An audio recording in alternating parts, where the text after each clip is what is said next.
Interesting. Project Zeus. That I wonder if that's a real thing. Project Zeus. Oh yeah, we're live now. Oh, hello, I just decided everybody. to go. How's it going, my zero viewers? It's just me and the homie Ginger Viking Jesus rocking and rolling. Yeah. I'm in the studio, uh, drawing up an illustration with pen and ink, and we're just relaxing, chillaxing. Fucking Ginger Viking Jesus is watching a movie about some sort of eco terrorists in the modern day future, near future, near past. Geostorm. So far, it's Geostorm. pretty good. You'd recommend it?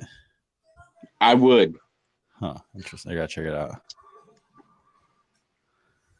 Considering my current level of distrust for Uncle Sam and his constituents. It touches on those topics. A little bit. What's funny to me is how many different movies you can see that show something having to do with a virus going crazy, for like government control. It's like a very That's actually a pretty good theory as to what's going on here, too, because while they were doing a spacewalk, and all of a sudden the contraption that Gerard Butler's character uses to navigate the outer part, or what astronauts use to navigate a space station while they're doing a spacewalk. It's just like this little CO2 powered jetpack kind of deal. It just started going ape shit, nearly sent him off station out into the vastness of space. I could totally see that happening. Yeah, I mean, if somebody's doing something they're not supposed to be doing, oh yeah, best way to silence somebody who's trying to look into it is by, killing them via mysterious circumstances. Oh yeah. I don't see how that doesn't make completely pure logical sense. I don't know. It literally makes look sense. what happened to SEAL Team 6. What happened to SEAL Team 6? Oh! The group that killed Osama. Yeah. One by one, they started having unfortunate, unforeseen accidents. Oh, really? They started disappearing and shit. Culminating in someone hitting their off button. Oh, man. That's gnarly. Yeah, I heard a lot of theories about how Osama was even a patsy. That's not surprising at all. I mean, I don't know what a patsy for, but just in general, that was at least a distraction for a lot of complicated bullshit. Oil. Yeah. That's what that whole fucking 20-year fucking long war was about. Oil. Mm-hmm. Not weapons of mass destruction, not liberating a fucking country. Nope. Oil. Mm-hmm. That's it. 9/11 was an inside job. Oh, yeah. I'll take that to the bank. That was the first big thing that got me on the internet researching shit as a kid was 9/11. And I know Pete doesn't like it, but a buddy of mine had me watch a movie a while back called Zeitgeist. Oh, God. Yeah. Yeah, I hate that movie. That new picture of fucking 9/11. Yeah, that's and it's pretty much all about the new world order.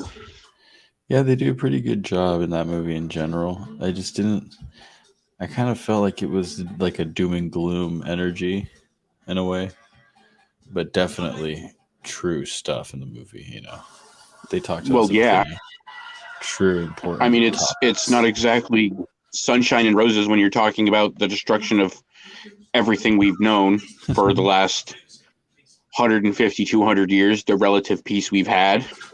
Yeah.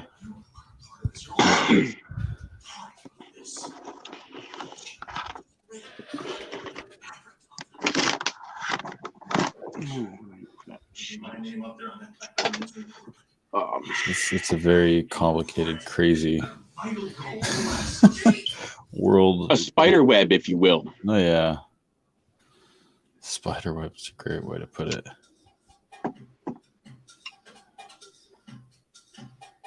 And we haven't even gotten to the center of it yet. I hope so. And I hope we have soon, or we will. Oh no. By the time we do, it's going to be too late. And that's exactly what they want. So that by the time we actually do get to it, much like already, we'll just be viewed as conspiracy theorists and nut jobs. We'll get locked away in an internment camp. Sorry, a re-education facility. Yeah, re-education facility for me. That just so happened to also used to be a Walmart.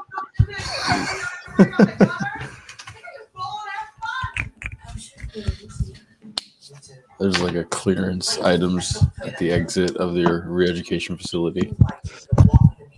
Yep.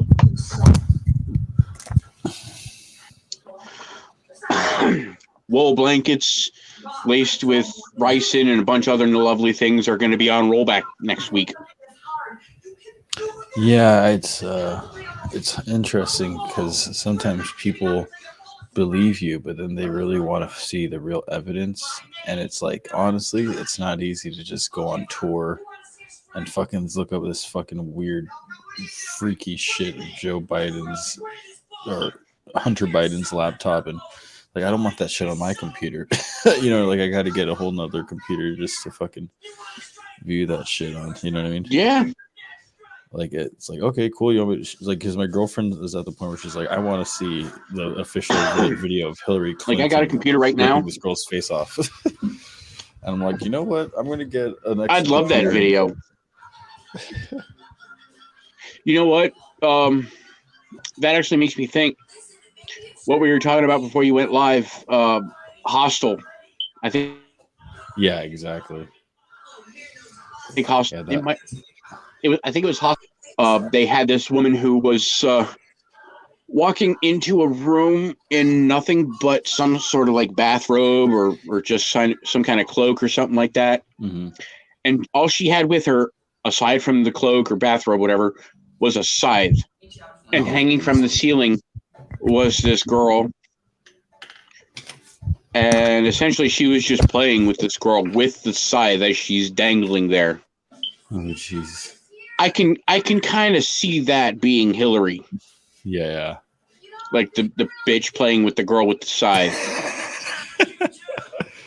And her specifics. Just... Yeah. Oh, that's funny. Yeah, that I could really honestly see that.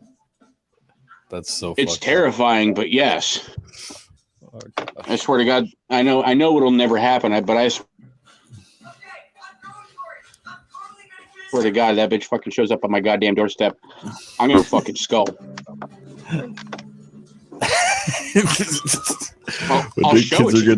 One day kids are gonna freak out and like the boogeyman will be Hillary Clinton. Hillary Clinton's gonna be like the new Hitler. There she is right here. Oh shit. That's what you got ready for Hillary Clinton. Oh, I got about half a dozen of these. Oh, was that for? Like, I want to get crossbow? More. Nope. Compound. Oh, that's sick. It's a hunter's bow. I did a bit of archery in my formative years in junior high. Uh-huh. Loved it. That's cool. Yep. Archery seems tight. And this is how I plan to get my first deer. Yes, I said my first. I've gone hunting before, but I've never actually killed anything. Believe it or not. Really? Oh, nice. Yep. but this is how I plan on getting my first deer. Hell yeah, that's tight. It's a nice bow. Dude, I picked this thing up from Evil Bay for $200 or 150, 102. I don't remember how much exactly, but Evil Bay? yep, Evil Bay. What's that? Is that different than eBay? Oh no. That's just all right. So I picked that up from another YouTuber I follow, Vice Grip Garage. Fella lives up in the upper Midwest, maybe Minnesota. He calls it Evil Bay. Evil Bay and the Jungle website. That's hilarious. The Jungle website. Dude, that looks so fucking sick. Thanks. I want to make it look man. cinematic and epic. But I think I'm also gonna paint it.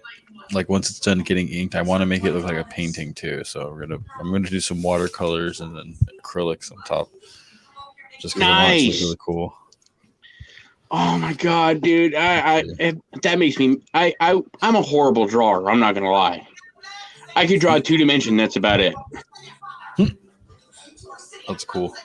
Like I can't draw hands. Like honestly, if I were in combat, that dude you're working on right now looks like it would be me. Just like knock kneed and everything. Knocking the knees. Mm-hmm.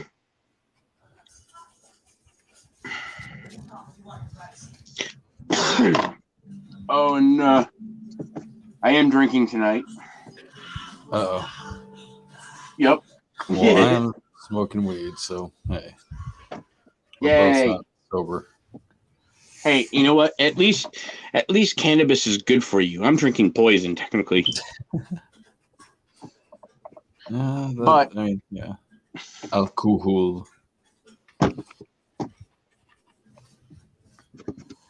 Mountain Spew. Oh, god damn it. My hand stopped working. Mountain Spew and Jim Beam Honey. Oh man. I call it the Raging Hornet. Because you get the sugar rush from the Mountain Dew combined with the liquor. And it's just like, yeah! Episode 21. And you know, it's not actually half bad. I mean, if you like Mountain Dew, and if you're like me and you got a hellacious sweet tooth, it's just right there for you. See, my thing is I don't like the flavor of the whiskey getting messed up with the flavor of the soda. And also, I don't like the flavor of the soda getting messed up with the flavor of the whiskey. So I like them separate. But well, I mean, I do like it's not a bad mix. It's not a bad little concoction. I mean, it's smooth. I can still taste the Mountain Dew, and I can taste the whiskey. It's neither one of them is terribly overwhelming to the other. I mean, yeah, it's not half bad. Trying to say what's up. Hey, deranged lunatic. What up, DL?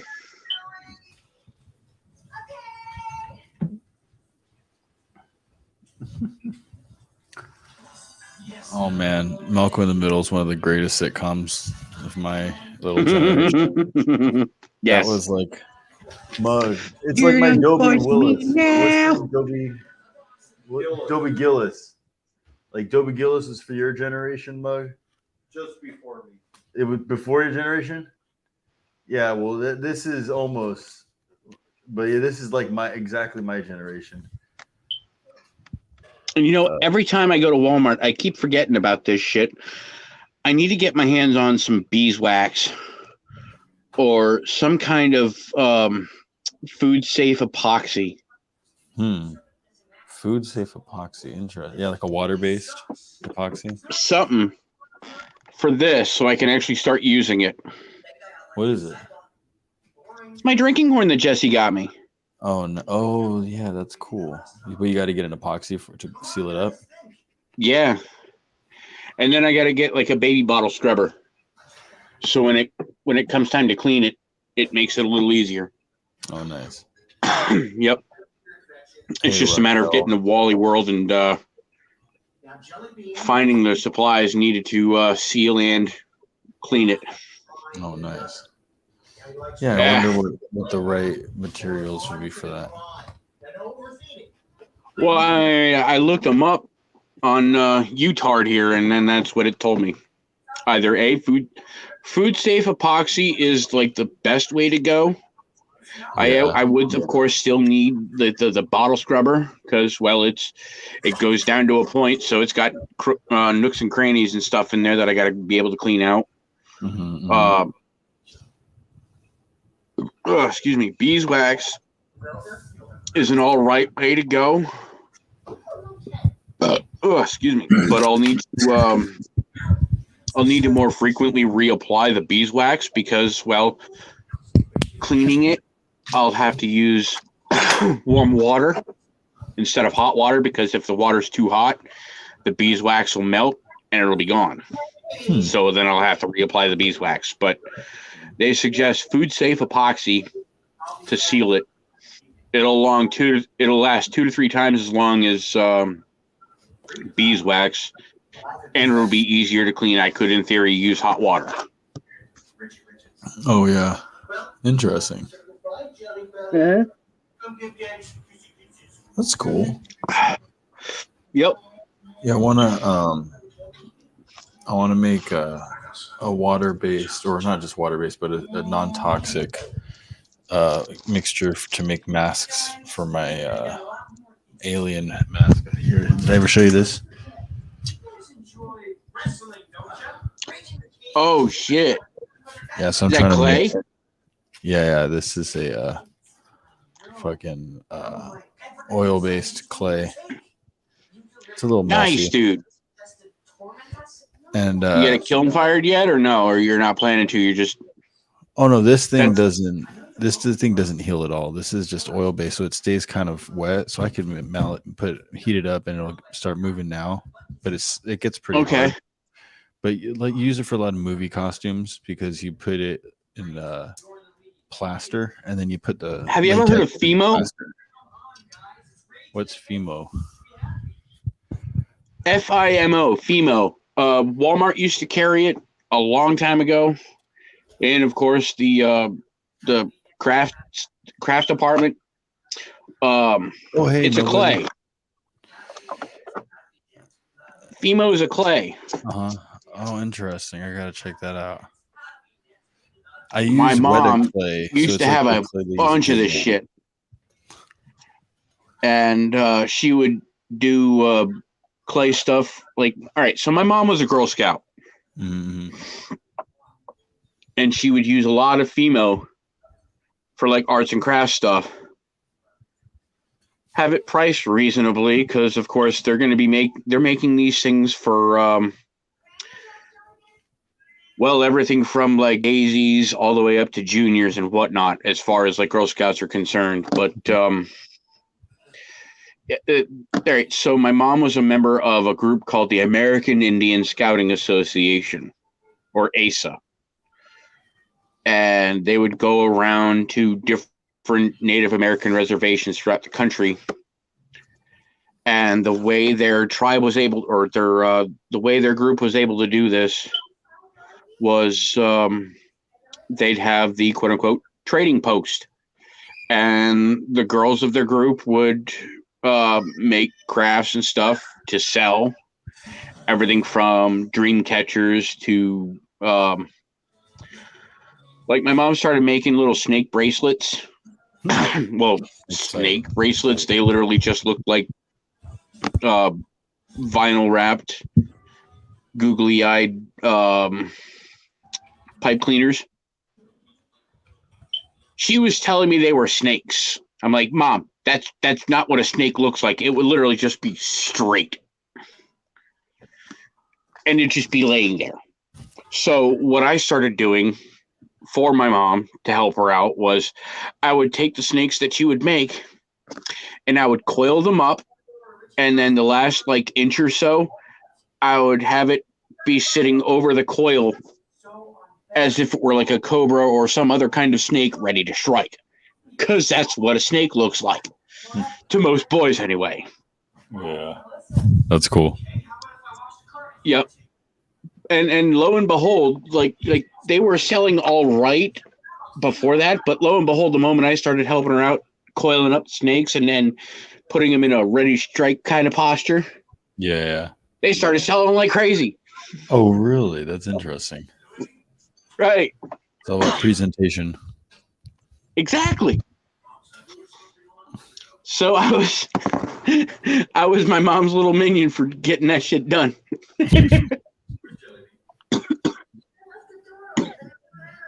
But yeah, they would sell all these little bits and bobs and stuff, and all the money that the girls would get from their trading post sales would go towards their plane ticket and whatever else they might want while they're out at said Native American reservation. My mom was a bookkeeper by trade. She was an accountant. So she ended up essentially taking up that role in the Girl Scout group. When you're in the Girl Scout or when you're a part of their group, I would imagine several other groups did the same thing. But when you're a member of this kind of group, they would take names as far as like what their roles were in the group. My mother's name was Wampum Watcher. Wampum Watcher. I mean, it made sense. She was an accountant by trade, and she would essentially take care of the books as far as like what kind of money that their group had. Telling the girls, all right, you got this much right now. You need this much to get your plane ticket and have money left over for yada yada. Like an accountant. Exactly. I mean, she was an accountant by trade, so. But I mean, yeah, they all had their own different little unique names and whatnot. Apparently, like, all right, so I was a Boy Scout for like that much of my life, and I apparently technically could have gone to one of these things had I actually joined that group. Like, right, so there's Girl Scout American Indian Scouting Association, and there's the Boy Scouts American Indian Scouting Association.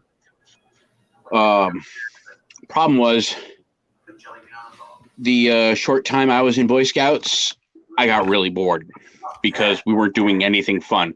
Well, no. Occasionally we would do stuff that I thought was fun. I liked being out in the woods doing stuff. Yeah, that makes sense.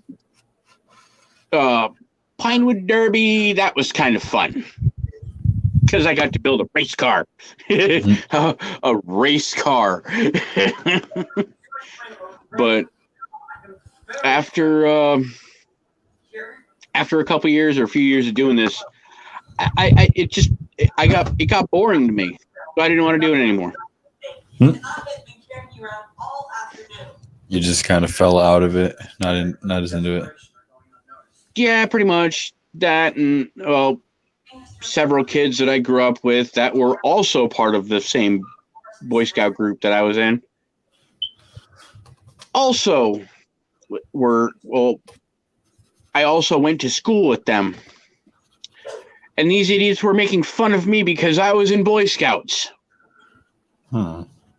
And they were in the same fucking group as I was in. Oh my God, are you serious? That's so fake. As a heart attack. That's fucking ridiculous. Mm-hmm. Yeah, I don't know.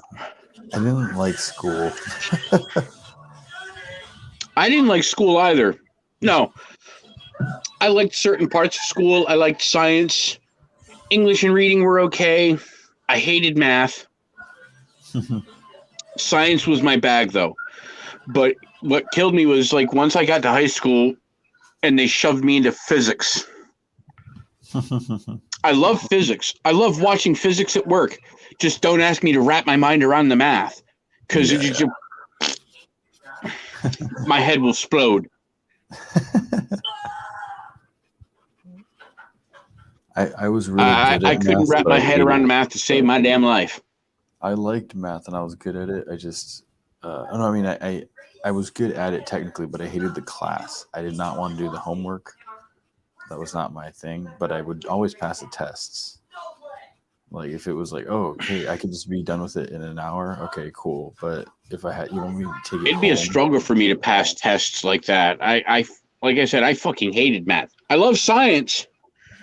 Like biology was probably one of my favorite sciences. Biology and chemistry. Why is that? What? Why was it your favorite? Because, well, all right. Well, I like squishy things. and I like making things go boom. It's a good answer. And those are the two closest to those likes. So I liked chemistry and I liked biology. I mean, don't get me wrong. Again, I loved physics. I loved watching physics. I love watching physics, not loved, past tense. I love current tense, present tense. I love watching physics at work. Again, just don't ask me to wrap my mind around the math because it would just make my head pop. That's funny. Yeah, I don't like having to. I think what made it worse, though, my physics teacher, apparently at one point earlier in his career, supposedly one of my science teachers was a scientist for NASA. Oh, cool. No. I mean, yeah, but no. Because he had these insanely unrealistic expectations for us to get shit done. And it was extremely frustrating. And my school, he had a brother, and my school had both of them. And both of them were physics teachers. Oh, God damn it. Ugh. I'm trying to get my cigarettes and I just fell. Or they just fell. But yeah. The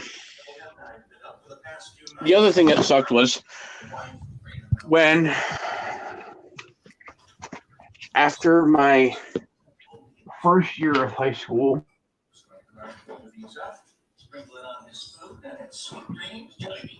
I ended up 4 years of cross country running.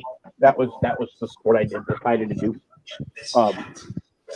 I did 3 years in junior high and a year in high school, up until I realized just how outnumbered we were by other.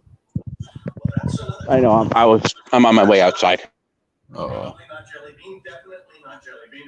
I liked cross country running because I liked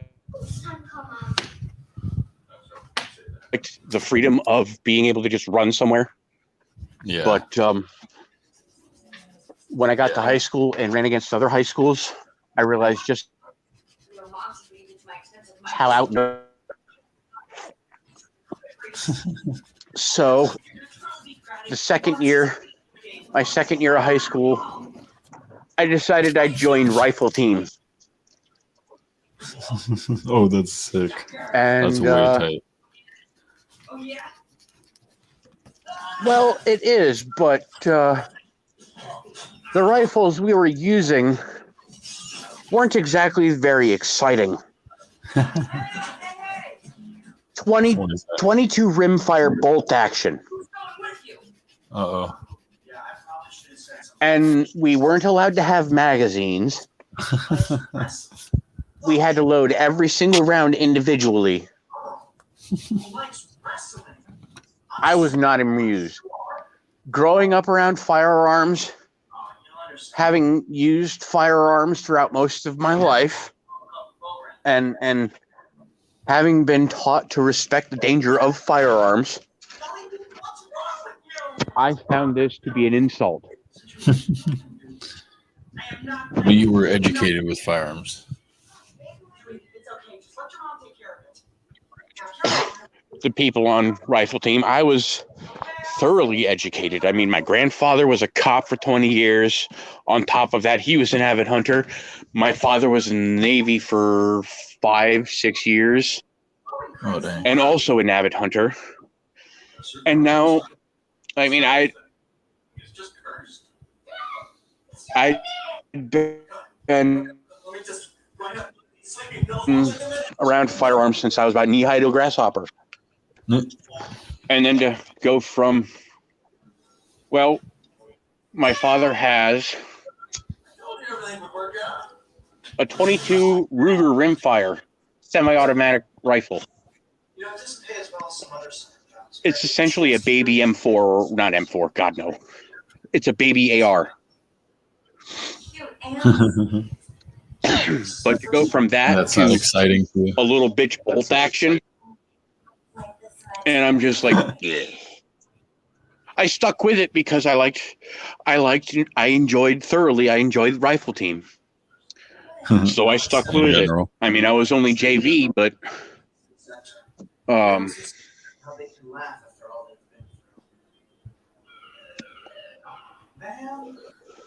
wasn't speeding, was that?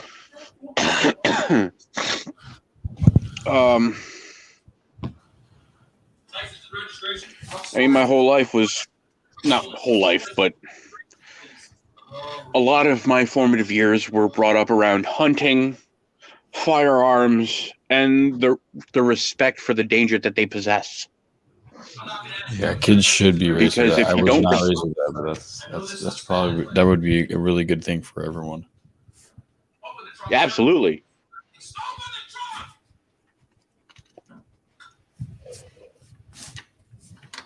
And all these idiots who are raising their child to just be literally terrified by firearms Oh yeah, it's horrible. does them a disservice, in my opinion. A female friend of mine, she has a kid, and she said that her son's biggest fear was Donald Trump. He was like horrified by Donald Trump. And I think he got That's this in depressing. like public school. He's like a public school kid. That's God. depressing. Yeah. Donald Trump is a hell of a guy. He's a fucking genius. You remember, like, just before he left office, or it might have been just after he left office, last Christmas, when that series of tornadoes ripped up the fucking upper Midwest, a lot of families lost everything. When he seemed like he was leaving office, but he was actually remaining in office secretly. Is that what you mean? Huh? You mean when he secretly stayed in office and pretended to leave? Yeah. Only to be replaced by former Vice President Joe Biden. Yeah, for optics, but it was a clone of Joe Biden. I'm actually really interested in the idea that Joe Biden is totally dead. And I wouldn't be surprised. I would not be surprised if it was all to fuck with the World Economic Forum, because they think that they got everything under control. You know, I don't know. I don't see why not. You know, but all I know is that when this is over, it's not going to be Putin started World War III. It's going to be Putin ended World War III. You know, like, this has been going on for a while. They've been fucking with us, like, ever since the beginning of the coronavirus. That's when the war started, in my opinion. Sorry. You fucking started Psychological warfare. Exactly. Big time. But yeah, so you remember, like, last Christmas when that series of storms just ripped apart the upper Midwest? A lot of families lost everything. Yeah. Donald Trump, God bless him, Donald Trump went and bought just a shit ton of stuff for all these families. Oh yeah. And sent it all out there to these families who had lost fucking everything, had nothing for Christmas. Fucking Joe Biden couldn't even give us that 200 he said, or $2,000. Yeah, Promise. Like, what the fuck? You're the one who said it, Buster. Can't even fight. Like, and Donald Trump was giving away his fucking salary, donating it away. You can't understand. Yeah. Those motherfuckers. The whole time he was in the office, the man did not take one fucking paycheck. Nope, put it to the deficit. That was his plan. Put my paycheck to the fucking deficit. He's probably one of the most highest paid individuals on the fucking planet Earth, as the president. One of the highest paid individuals on the planet. Put it toward the deficit. He fucking kicked ass. Yeah, no, he's coming back. In all honesty, the presidency shouldn't even be a paid fucking position. Oh yeah, exactly. Especially if it's supposed to be for the people. No government position should be a paid position. None. In theory, and if anything, you should get $50K a year. That's it. I don't see why not. If you can't live off of $50K a year, something's fucking wrong with you, because I've lived off of fucking less than half of that in a year. Isn't it like $500K a year now? The salary. Something stupid like that. Yeah. That's Must fine. be nice to have that kind of scratch. $20,000 to fuel up my private jet? Okay, sure, go for it. I don't care. Must be nice. Well, shit makes my blood pressure rise just thinking about it. Well, $20,000 is still a lot of money, even to that kind of a salary. You know, it's still kind of. That's not that. I don't much. think so. I mean, like this. What I mean is, like, fucking Jeff Bezos makes like way more money than that. Jeff Bezos makes way too fucking much. Oh yeah. Period. I guess. And I mean, he's like Lex. He's not even in it for the betterment of mankind. At least Elon Musk actually is. I mean, Elon has made several, in my opinion, several bad business choices, like putting imbeciles in control of his Tesla vehicle manufacturing plants. Because, I mean, look at all the shit that's gone on with fucking Tesla as far as like shoddy business practices and fucking build quality on his vehicles. I actually watched a video about this the other night. This fella who works at a dealership has had Teslas come in with all kinds of issues and whatnot. But then at literally the other end of the economic spectrum, had a McLaren come in. This McLaren literally just came off the assembly line.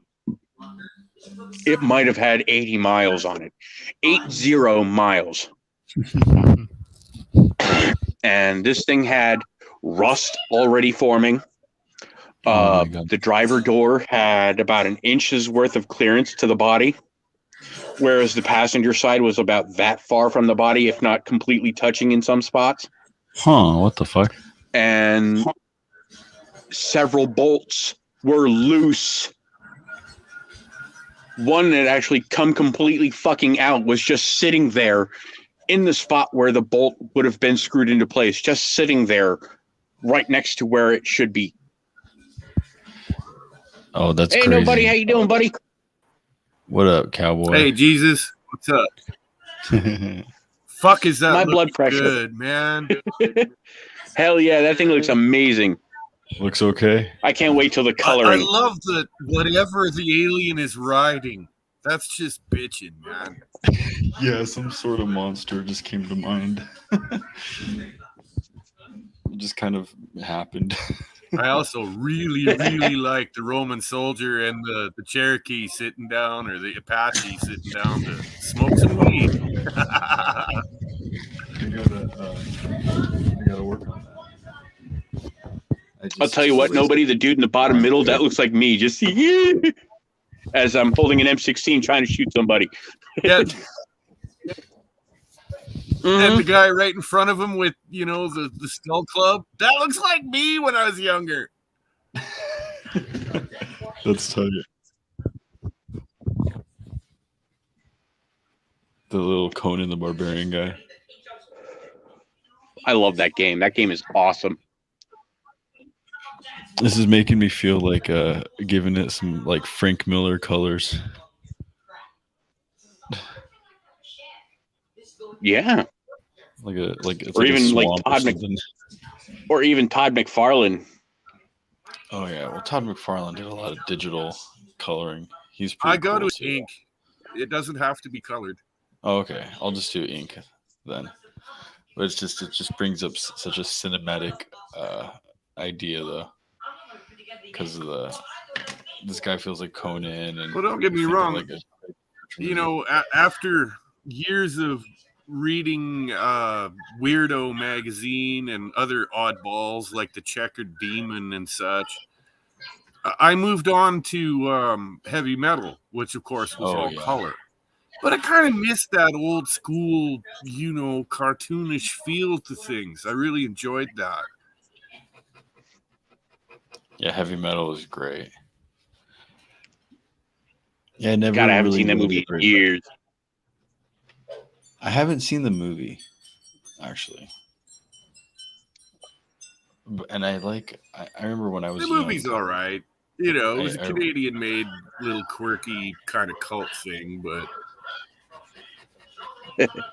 I remember doing a lot cult of classics are the I had a best movies ever. subscription to the magazine for years and years, man. I really did. What was the magazine like? There's a lot of stories. Oh, it was awesome. Are you kidding me? Richard Corbin, Frank Frazetta. Frank Frazetta was in there? It was so good. Yeah, I'm pretty sure I heard of that Frank Frazetta was in there. I love Frank Frazetta. He's a really huge influence on me.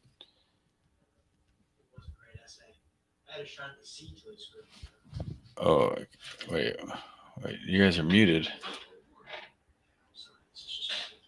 And I do dig. Well, I'm muted because I was about to watch the movie, continue watching the movie, so I didn't want to get you copyright strike. Yeah. Oh yeah, no worries. But yeah, I remember that when would be bad. Started working for Stan Lee. I told him that I wanted to do bright colors with crazy monsters and demons. So I would do a crossover of Lisa Frank and Frank Frazetta. So I told him I'd be Lisa Frank Frazetta because I like the garish colors. I do get a kick out of the scared World War II guy with, I guess he's more Vietnam. That's an M16. But he looks great. He's hilarious. Oh, that's funny. I draw a lot of M16s by heart. And I think it's because we had a lot of comics of that comic book Nam. There was a comic book about Nam. And it was like a drama. And there wasn't much fighting. It was just like these warriors like fighting each other, like talking shit to each other. Everybody talks about their superhero comics and all these comics they got. I have in a box, each copy in Mylar, I have Sergeant Rock of the Easy Company, number 1 through to 500. Wait, what? Really? Easy Company of the 101st? Wait, yeah, you mean Sergeant Rock, the Easy Company. Nice. There was a band called XTC. It was a World War II comic that was released in the late 60s and ran right up into the 80s. That's awesome. The final one I bought was the 500th issue.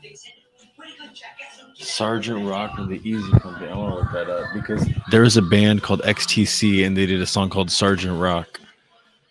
And they had like a cartoon. I know XTC. They did Making Plans for Nigel. Yes, exactly. Making Plans for Nigel, that same band.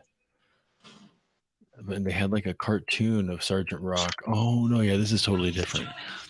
But I think the Sergeant Rock that I'm talking about in there was like album art. It was like some sort of newspaper cartoon artwork. Whoa, Sergeant Rock and the Easy Company. What the fuck? This looks sick. There were video games too. It was great. It was bloody. It always had some moral to every story. It was phenomenal. I love Sergeant Rock. Like a G.I. Joe cartoon. Oh, have a good night, Raquel. Yeah, it's kind of like a G.I. Joe cartoon, it seems like, but like from the like older, but like really cool pen and ink World artwork. War II and much, much grittier. Oh, that's if you tight. read the first couple years of those magazines, they are those comics, I guess. They are mind-blowing. They are so violent, it's unbelievable.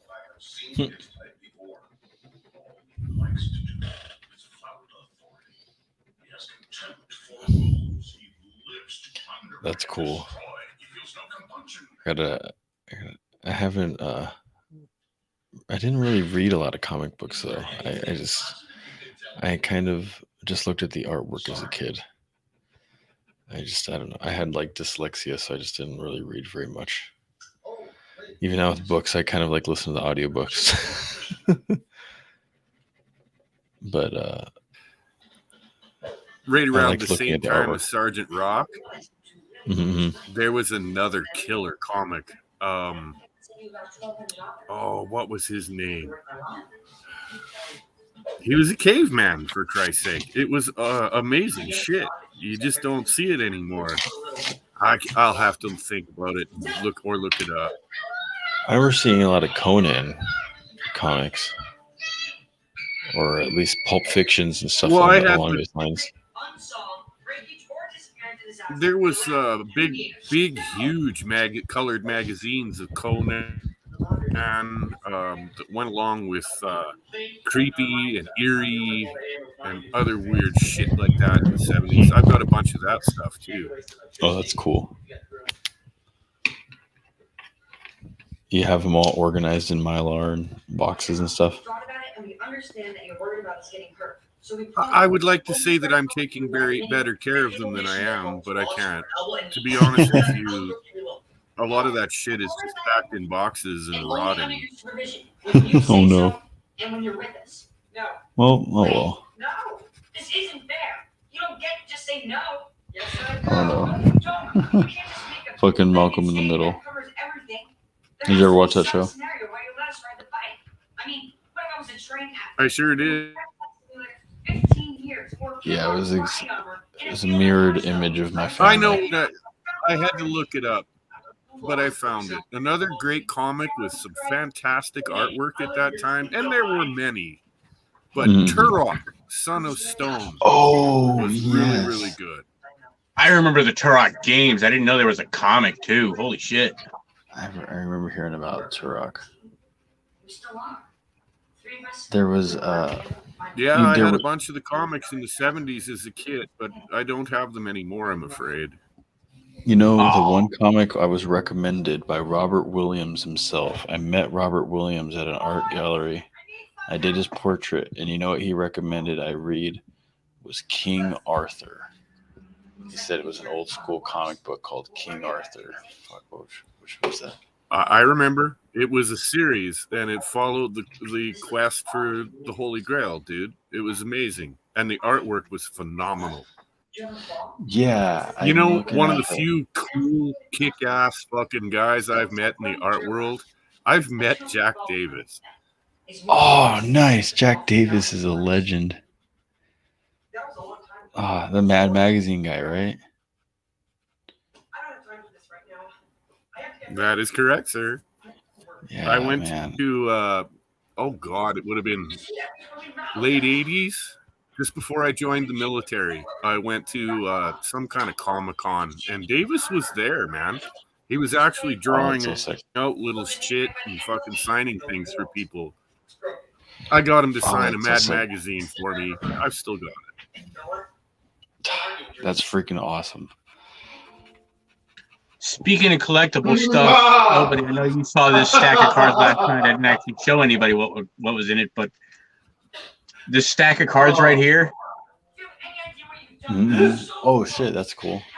Magic. Oh yeah, Oh nice. new cards. Oh, This stack of cards right here is worth about $300. Oh shit, nice. Guys, And this is let me ask you a question. I had what's a up? guy come at me with 3 binders full of fucking Yu-Gi-Oh game cards. Mm-hmm. And Some I of have those no cards would be idea worth what money. they're worth, but I bought his. He was hard up for money, and I bought the entire collection. And he says it's all there. Oh And they're all in damn. really nice shape. You know, they were all laid up in binders and sealed and whatnot. I got them all. Oh Still. yeah. That's not long ago, in fact. Are they worth Oh yeah, anything? that's valuable. Oh yeah. That's You'd have to go through them, like individually look them up on eBay to see Yeah. what they're actually worth. And Or I can't think of any because I don't play Yu-Gi-Oh, but I'm sure there's sites out there that deal specifically with Yu-Gi-Oh cards. Yeah, But- like a lot, just like Pokemon cards, they go on a grading scale, like Yeah. from 1 to 10. So like I depending mean, on the quality, even just of the like cards. basketball, Okay. baseball, and football cards, it all depends on the condition of the card. You know those. You know those Pringles cans? I have 3 Pringles cans full of Pogs. Oh shit! Nice. I that's miss my sick. Pogs. Oh my god, that takes me back to fucking middle school or junior high, rather. Holy shit! Oh, Fuck, I man, miss yeah, my those- Pogs. Oh man. Yeah, I was really into Pogs as a kid, but I was like a little bit too young for it. So like then Pokemon came and I forgot about it. But Pogs were really cool. I wished I had. Hell them as a yeah. kid. Fuck, man. I remember they had slammers for that. I think the coolest slammer I had was it looked like a fucking bandsaw blade. Just these I teeth had that just I had a younger all the way around fella. it. He's in his 30s, and he came at me and he said, "Look, man, you collect a lot of weird shit, and I'm just curious, what should I collect?" Thank you. And I said, collect the things you played with. Collect the things that are now no longer around.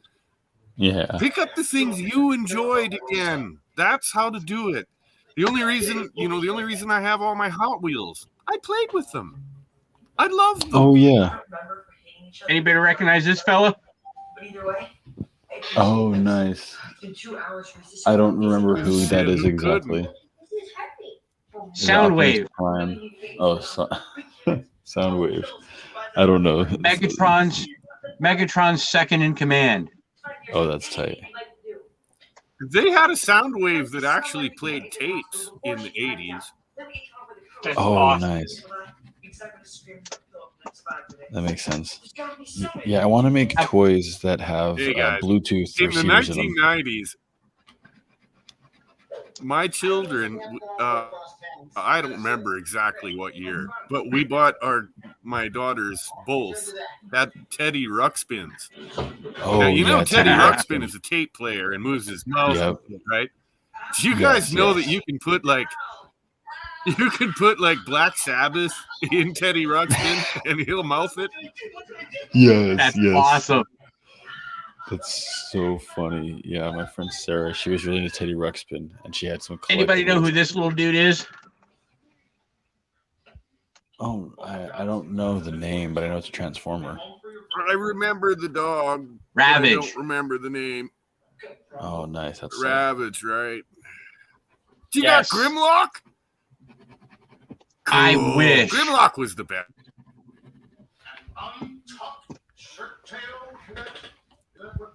The biggest dude I've got, you guys have already seen. His name is Predaking. He's a combiner. He's actually sitting. Well, hell, hang on.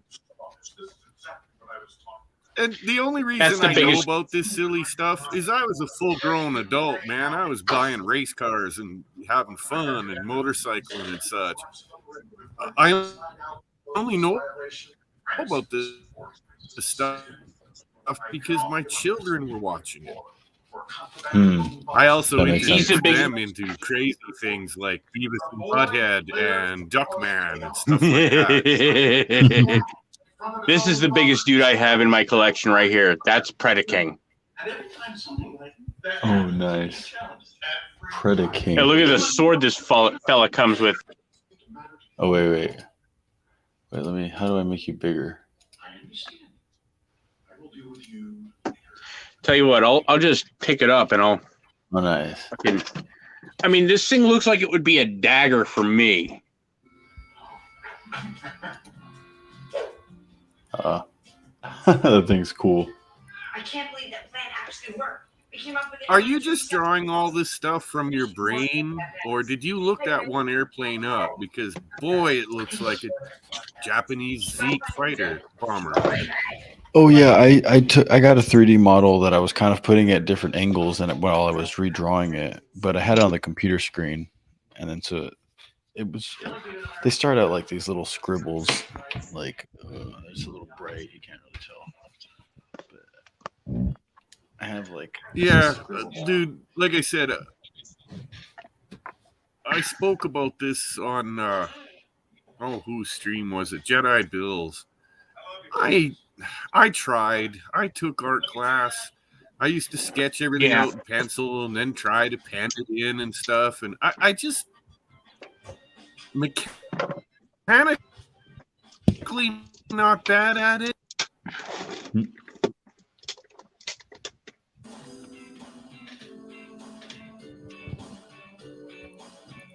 Same goes. I love music deeply, just like I love art. But I'm no good at it.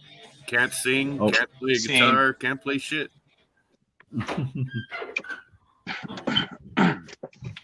I'm a gearhead. Anything with an engine. The sound of those engines, just like, I don't mean to sound cliche or nothing like that. Like what Jesse said in the Fast and Furious, there's something about engines that calms me down. That's really funny. You got. Yeah, my roommate Mugzilla, he's a vet. He just got a 55 Ford ranch wagon. This thing's so cool. Ranchero. It's not going anywhere yet. So we're trying to. We got a new battery in it. But there's a group of fellows out in California there who have a YouTube channel. You may or may not have heard of them. Donut Media. Oh yeah. We watch Donut Media sometimes. What were you saying? Nobody? Yeah, go for it. I had a friend years ago in the 80s when they still really weren't cool yet. He built a ranch wagon. It was red and black, and he put like a 429 in it. It had tubs in the back and a cage. Man, was that a mean car? Oh, I bet. Nice. I bet you that motherfucker ripped. And sounded pissed doing it. Orange. That sounds dangerous. Dangerously fun. Yeah, very fun. You know, Ginger, I don't know. You'd have to probably Google it to get a good look at it. But recently, the natives out here gave me a 1964 GMC Suburban two-door. Oh, and nice. I'm gonna bring it home. You've seen the videos on probably that I've posted of the big block I have. I have a mad fucking aluminum head, roller eyes, badass big block. I'm gonna jam it in this truck. It's gonna be my last hot rod of my lifetime. Nice. Damn. That'll be cool. That's gonna be so sick. The natives. I was actually just there the other day helping them move a trailer, and I was looking at the truck, and they're like, "What color are you gonna paint it?" And I went, "I'm not going to paint it. I'm going to leave this patina and what's left of the green paint on it. Yeah, I'm gonna leave it just you're gonna leave the the way patina? it is. I'm gonna put new glass in it. Nice. I'm gonna put new glass in it. Go through the suspension." Yeah, I'm going to put some nice seats and interior in it, but if you look at it from the outside, it's going to look like a giant piece of shit with some nice mags. Oh, that's awesome. Yeah, I like Well, I mean, if anything, Hey, Kimmy, keep the patina, but clear coat it so that patina stays there, and then just fucking hit it with a coat of wax every Yes, month or Wiener. so. Absolutely. All you got to do, they sell what they call dull coat. You can buy dull coat clear. And you just spray that on, man. You're done. The other way to do Fuck it, yeah, believe it or man. not, if you're on a budget, you just want to keep the patina alive, spray the vehicle down with WD-40 and wipe it down with a rag. Do that every few months, Really? and it'll be fine.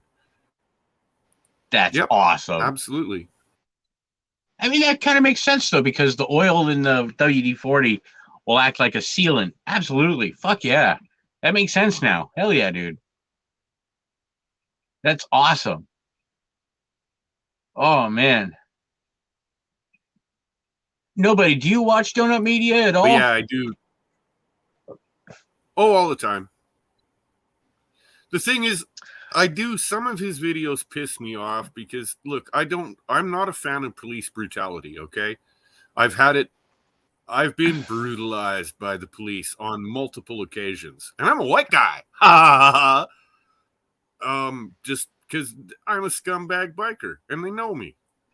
So they don't treat me nice. They broken my arm one time. Ginger, seriously, while they were arresting me, the guy broke my arm on purpose. Twisted it behind my back and snapped my fucking ulna. Yeah. God damn. No, I don't like the police at all. All cops are bastards. That's a shame, dude. My grandfather, my mom's dad, was a cop for 20 years. And you cross him, you make him cross, he'll be your worst enemy. But if you're a decent human being to him, nicest fucking guy you'll ever meet. I love my grandfather to death. Yeah, we had nice cops when I was growing up. We did. When I was a kid in my teens, I knew the local cops. Christ, they'd pull us over in our car, take our beer away and pour it out in the ditch and send us home. But that's the worst that happened. You know? Right.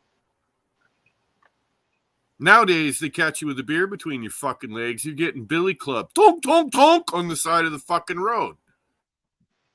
Jesus. That's fucking horrible, man. I don't think you Americans know how bad it is in Canada. The police have the right to kick the living shit out of you without you even ever seeing court. The other one they like to do, they put up here, it's harder than hell to get bail. Fuck you, you ain't getting bail. You are going to lose your job, lose your home, lose your car, lose everything because you're sitting in remand and you've not been convicted. But you'll sit in remand for upwards of 6 months before you get a fucking trial. That's so fucked. Oh my God. How have you not overthrown your government by now? No. Jesus Christ. It's just people are okay with this kind of bullshit? Is that what it is? Talked about it. The problem is out here in the West, it's a different ball of wax from out East. Out East, there's millions and millions and millions of people. And right. The way our voting system works, they determine who's going to be the government. Our vote out here in the West doesn't matter. We've only got a few million people. I mean, that's the same thing out here. So, people in the upper Midwest, the more conservative ends of the country, their votes don't matter. What matters are the fucking cities, and the cities are all fucking blue. And I think, honestly, the fucking Democrats know that because that's where they focus their fucking efforts. Sure they do. Of course they do. You know what I like best? Is I like seeing the Cubans and the South Americans and the blacks and everybody starting to wake up to their bullshit. They're starting to see it. Yeah. Next thing you know, we're going to have more conservative votes and everybody's going to be like, oh, they're race traitors and all kinds of other oh my God, just shut the fuck up about it. Oh my God, it's just It's It the way makes it me want to is. hit people. But sadly, Ginger, I gotta tell you, the sad part is we may put up a bulwark for now and be able to stop them in some votes, like elections, etc. But it's not going to happen forever. They are brainwashing our children in school and in college, and eventually, you're just guess what? Fucking guts beating on you every day. That's what's coming.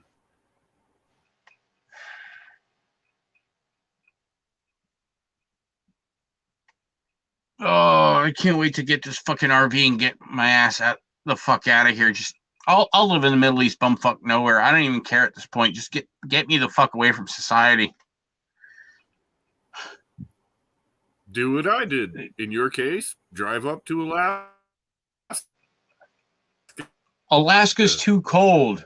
I'm warm. I'm cold-blooded. I'll freeze to death. I'm here, and they'll hand you some money, and you can go fucking get a job or whatever you want to do, man. I would recommend Nome. It's a nice town. It's too cold up there, dude. No, I like warm weather. Don't be such a bullshit. pussy. I am what I eat. I like warm weather. It's actually been, I got to admit, maybe the hippies are onto something with the global warming thing, because this has been a really freakish winter. We had a cold snap through December, which was way too early. And since then, we've had no snow. None. The only precipitation we've had is a little bit of rain here and there that's only making things worse. It's warm. Jesus. It's above zero, and it should not be.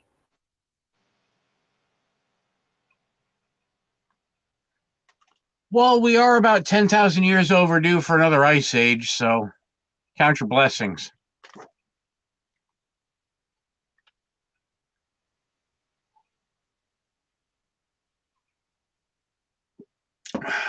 Me, personally, I'd much rather go outside and be sweating my ass off than go outside and after 5 minutes not be able to feel my fingers and toes. Call me crazy. I like having feeling in my extremities. I don't care how hot it is. Yeah, I have to drink more water. Okay, twist my arm. Oh, I might stink after a couple days or so. Oh well. Pheromones are key to survival and reproduction. I frankly don't care. Well, I don't care how I look. I don't care how I smell. See, I personally, I'm weird. Although I've visited southern places and warmer places in wintertime, sometimes without really wanting to, had to do it with the military. I can't imagine living without winter. It's just part of my life. I'm sorry, but I belong here. That's just you, man. That's all good. I would say doesn't make you a bad American, but unfortunately you're not American. Doesn't make you a bad Canadian. According to Justin Trudeau, it does. The fact that I don't want to live in one of his shit about what that commie asshole says line makes me, well, you're not wrong. They're actually not communists. They're they're socialists. They're fucking Nazis. They are. Yeah. If you look at everything they're doing, it mirrors Germany around 1933, just before the war. Believe me, I've seen it. Look at the fucking Freedom Convoy shit going on. That's insanity. Blows my fucking mind. Yeah, you guys have got the big convoy. I've been waiting for this. Once the Americans do it, well. and what's funny is fucking Chimo Biden, camel-faced Harris have been dreading, fucking fearing for this shit to start happening here, and it's already begun. I've heard of people in Kentucky, fucking the Carolinas, Virginias. A lot of people have been apparently I mean, this shit's all getting buried, of course, because God forbid we have an uprising in the States, but shit like this has been going on for the past 6 months or so. And it's hashtag blockade DC. And Ginger, Cool Skull, I got a title for this drawing. Apocalypse. Yeah. I can see that.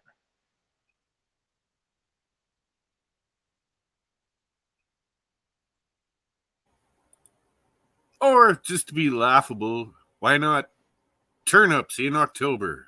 Attaboy. Ooh, hey, Attaboy. nice steamroller. Nice steamroller. That's a MacGyver function right there. Yeah, you want to see MacGyver? Throw a bag of weed at some hippies, but no papers, no pipe. Watch how fast they can come up with one. You're not kidding. I was one of those kinds of guys.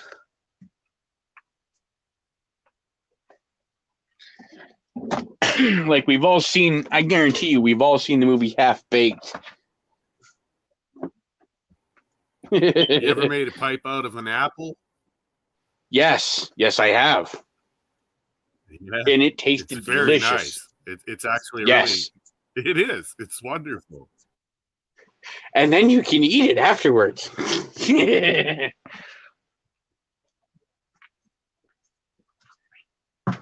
Oh, fuck.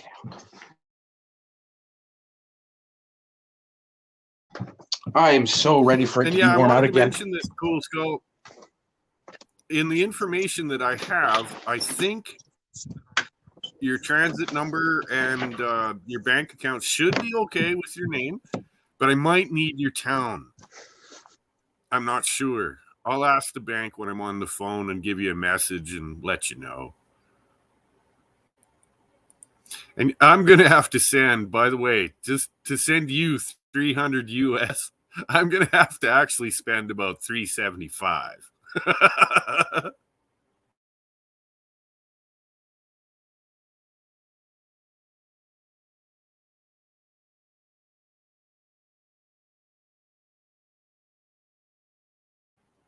If you all think your money's worthless, wow, you should try being a Canadian.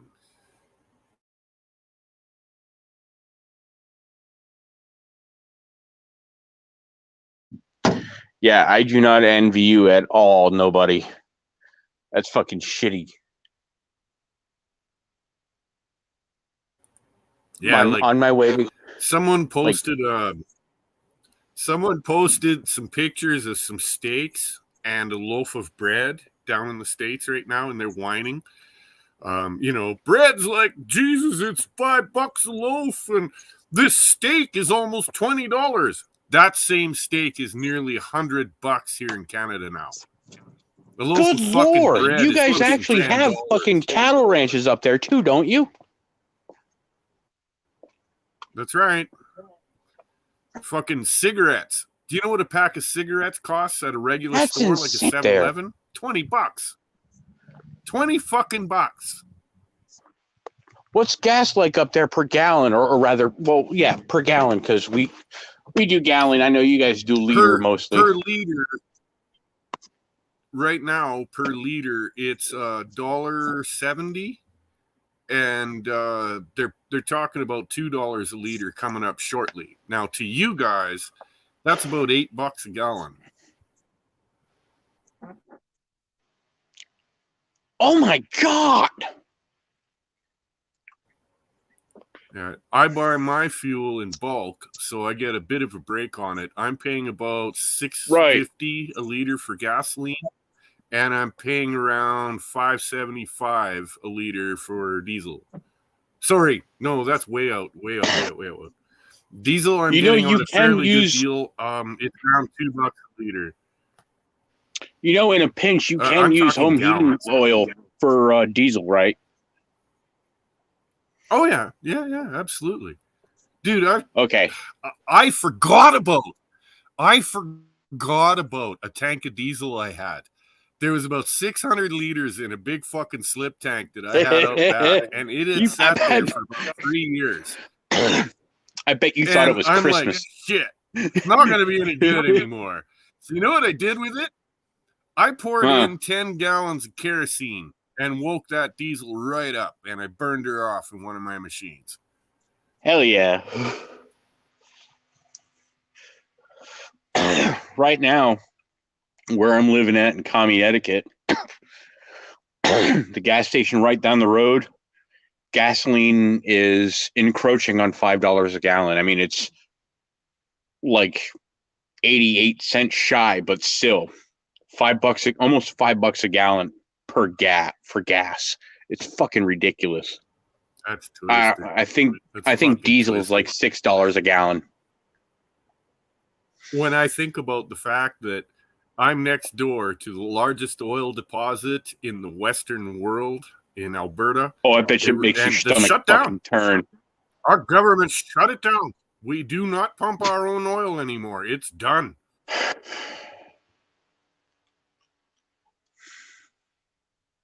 That shit's got to make your fucking stomach turn. Worse, it makes my blood run hot. I get angry, dude. I mean it. It pisses me off.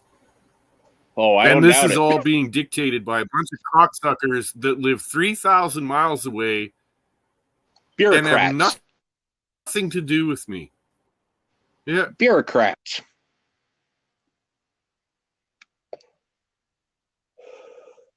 I loathe bureaucrats. If we were to take fucking bureaucrats out of the equation altogether, the entire planet would be a fucking so much more streamlined system. But because we got all kinds of fucking subcommittees and all this other kind of bullshit, it just slows everything down to there, Ginger. And I will choose my words very carefully. If they want a depopulation movement, I say we give it to them. Yeah, starting with them.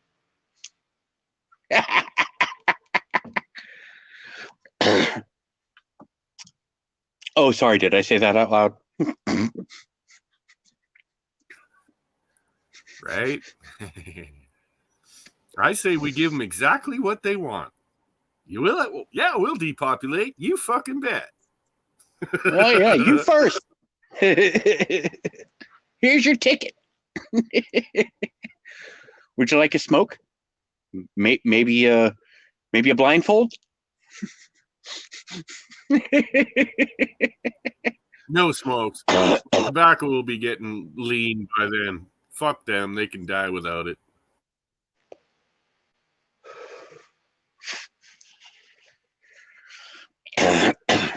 I really pity you guys up in Canada, man. That's another one I worry about. I live in a zone where it is absolutely impossible to grow tobacco. It just cannot be done. You can grow weed in small settings with heaters and lights and blah, blah, blah. But the price of growing tobacco that puts you on a huge similar conditions is just outrageous. Ugh. You got to remember, there are no power lines here. None. Okay? There is no grid. I've got to burn a shit ton of diesel and burn up a generator every 3 years in order to fucking have power.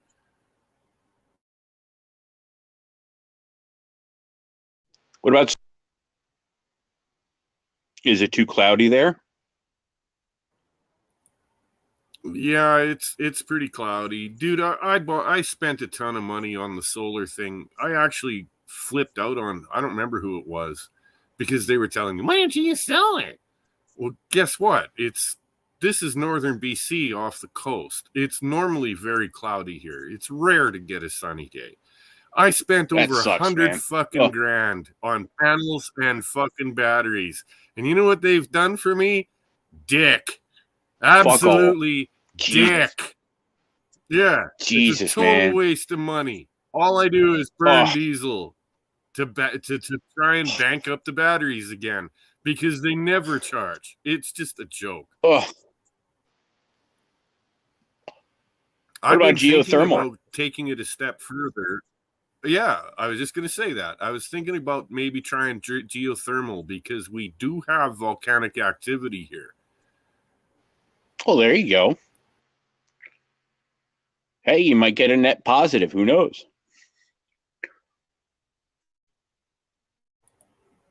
Well, not where I'm at right now, but my home cabin in Manson Creek is built on the side of a mountain, and that mountain is an extinct volcano. There are hot springs.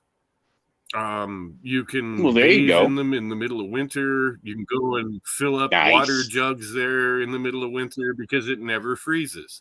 Hell yeah. And I was thinking, if I and it's almost on a constant boil, I'm sure.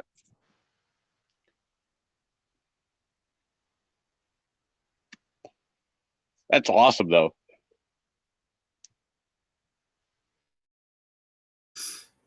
One of my geologist buddies tells me source that of fresh water. Hell yeah, dude. Dangerous. What's dangerous? He's telling me that if I drill down into magma, this could be a catastrophe. Who? I have a friend that's a certified, honest to God, PhD geologist. And he's telling me, don't do it. You'll fucking regret it. What, he thinks you're going to fucking open up a goddamn fault line on your property because you dug down into geothermal energy? Well, that was, it sounds good. That's my plan. But what he's telling me is he said if you go down and by accident you hit a magma pocket that can now force itself to the surface, yeah, man, you're going to fuck your land. You're going to fuck everything. You're going to wish you were never born. Where's your sense of adventure?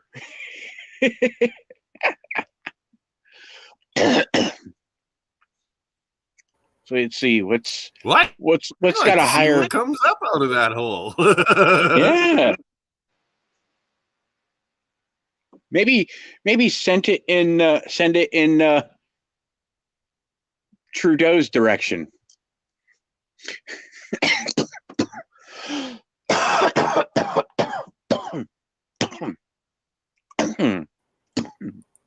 Pardon me while I die. You guys, I have an old, and it is old. It's a 1980 Piper Cherokee.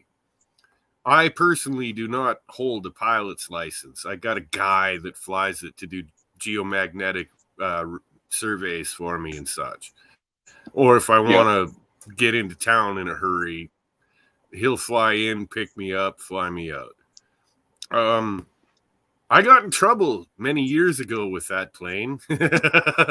I'm the guy that bombed the Alberta town with a bunch of fucking manure because of their bullshit that they were putting me through.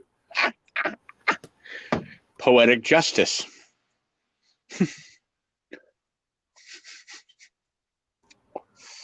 Look it up.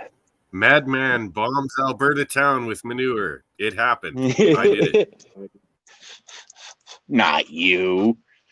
You're a model of self-control. Come on.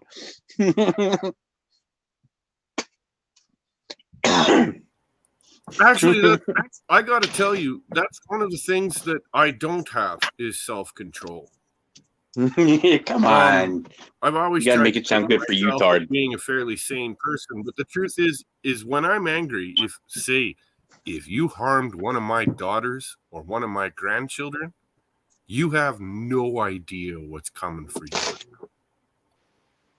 Oh, I don't doubt it. I'd be the same damn way, man. Excuse me. Yeah,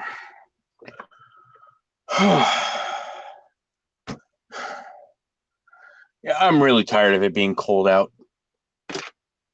I hate having to wear thermals whenever I go outside and fucking hat. I mean, I like the hat, but it's irritating that I have to have it on. I loathe cold weather.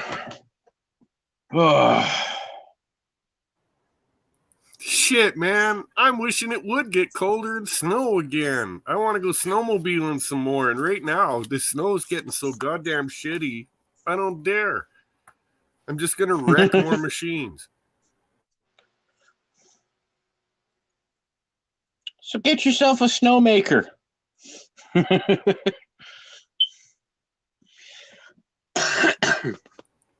thought has crossed my mind, just for fun, you know. I don't doubt it. Build a big snow ramp in the middle of July, do some jumps on the sled in front of a bunch of people on camera. Have yourself a grand old time. Fuck it.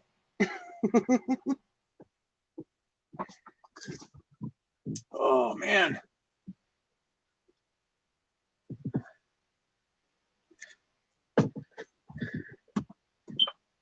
So I went and did some nerdy stuff with my nephew today. We went to the mall and played a few card games. That was fun.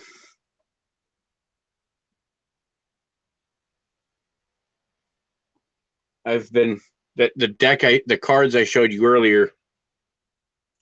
I've been slowly sort of retrofitting that deck for other cards that have come out recently. And there's a local mall that has a card shop at it, and they hold events called Friday Night Magic, or FNM for short. And yeah, not gonna lie, we got our asses kicked, but it was still fun. Well, that's the name of the game for anything, isn't it? Yeah. You know, like, honest to God, guys, I've bragged about racing stock cars, drag racing sleds. I got news for you.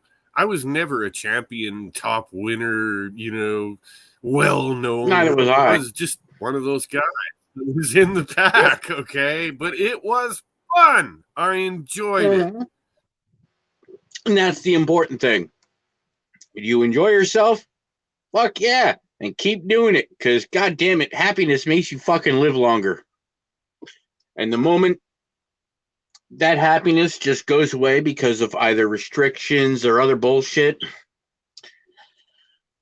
it's just not fun anymore. So you kind of take a step back for a bit.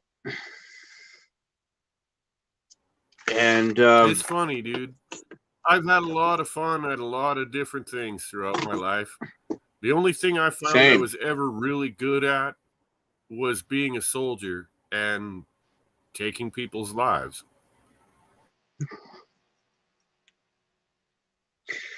Oh, no offense, but I don't think I can relate there.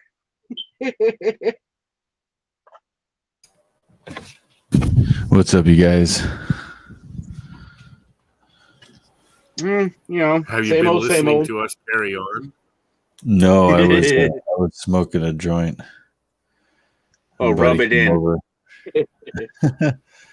Brought some weed over.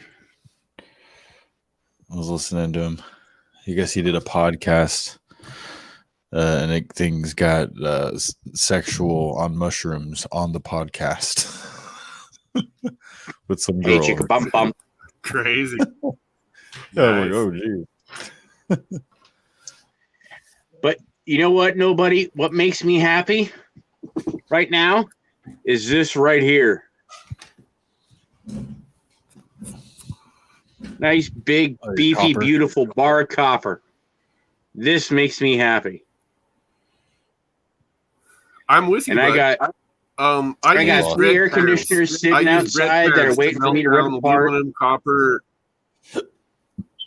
And of course, I also melt down silver and gold, but that's different. Yeah, it's worth more. I'm not gonna lie to you. Do you guys have any idea how many people show up to me hard up and sell me all their gold and silver jewelry? Oh, geez. What? And I just melt it down with my fucking... Yeah, man. Happens all the time.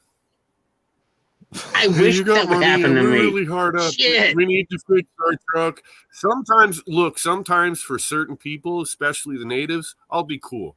I'll just loan you the money. Why don't you keep your shit? We'll fix your truck. You can pay me back when you can. Okay. That's called a a community. For a lot of yeah, but there's a lot of dicks out here that I don't like, and when they come at me all hard up for coin, I take advantage of them. Dude, I bought a really nice. I bought a one-owner 1996 GMC with only 48,000 miles on it for $1,800. Oh dang! Damn, that's a steal. The title's clear and everything. Oh yeah, yes. Fuck yeah, man. That's cool. Hey, nobody. If you had to guess, I mean, this is a little flash or fucking SD card.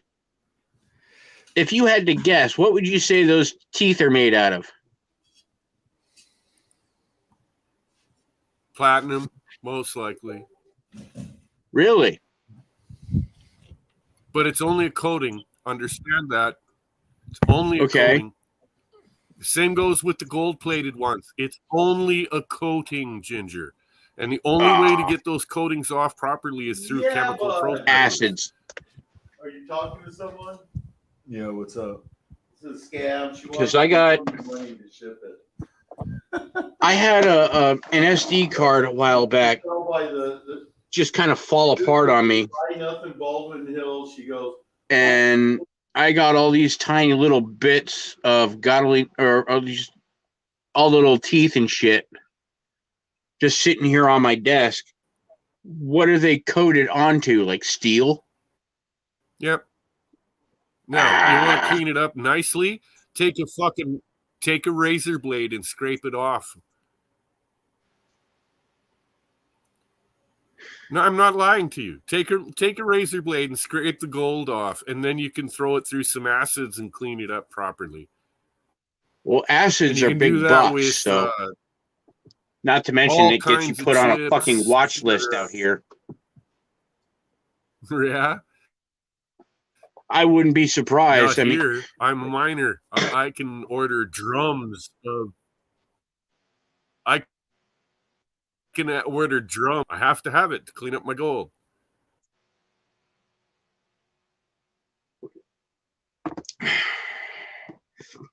And I would assume to be a vendor, you'd have to have some kind of license.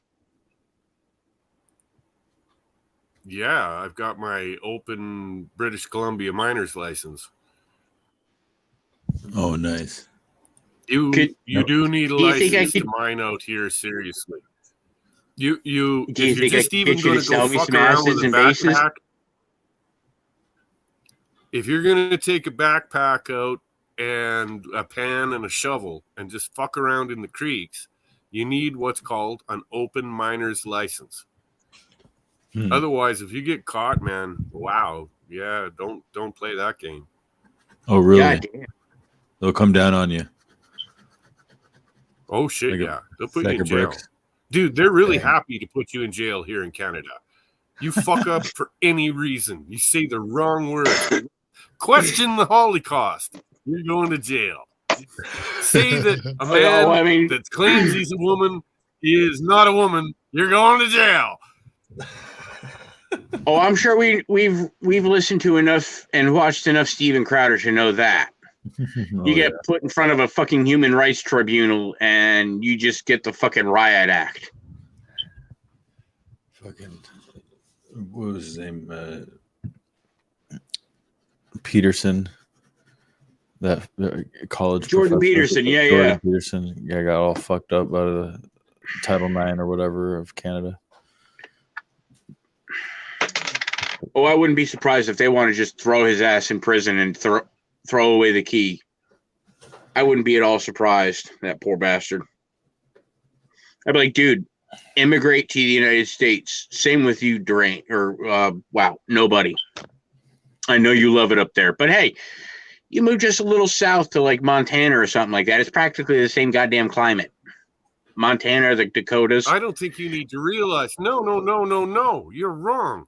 What if I was right now? I've made up my mind. If I was going to leave Canada and go into the States one way or another, even if I got to bludgeon my way in with tons of money, It would be Alaska. I'll just Yeah. go Further there. north, I of mean, course. it's a half a day's drive from where I'm at. Oh, And interesting. then hell, you can get a plot of land in the Yukon and just fucking make bank off the fucking gold and shit there. I hate to break your heart, but the Yukon belongs to us. It's Canadian. Nicole, you can use the computer after the crash. Well, Oh, okay. Cool. I couldn't remember exactly who the Yukon belonged to, but I know of a couple of people through social media and, well, the Discovery Channel. A handful of them have plots of land in the Yukon. Parker Schnabel and God damn it, I can't remember the fellow's name, but he's from Scandinavian, or he's of Scandinavian descent. I just can't think of his name, but he's an asshole. Nobody, I think you'd like him.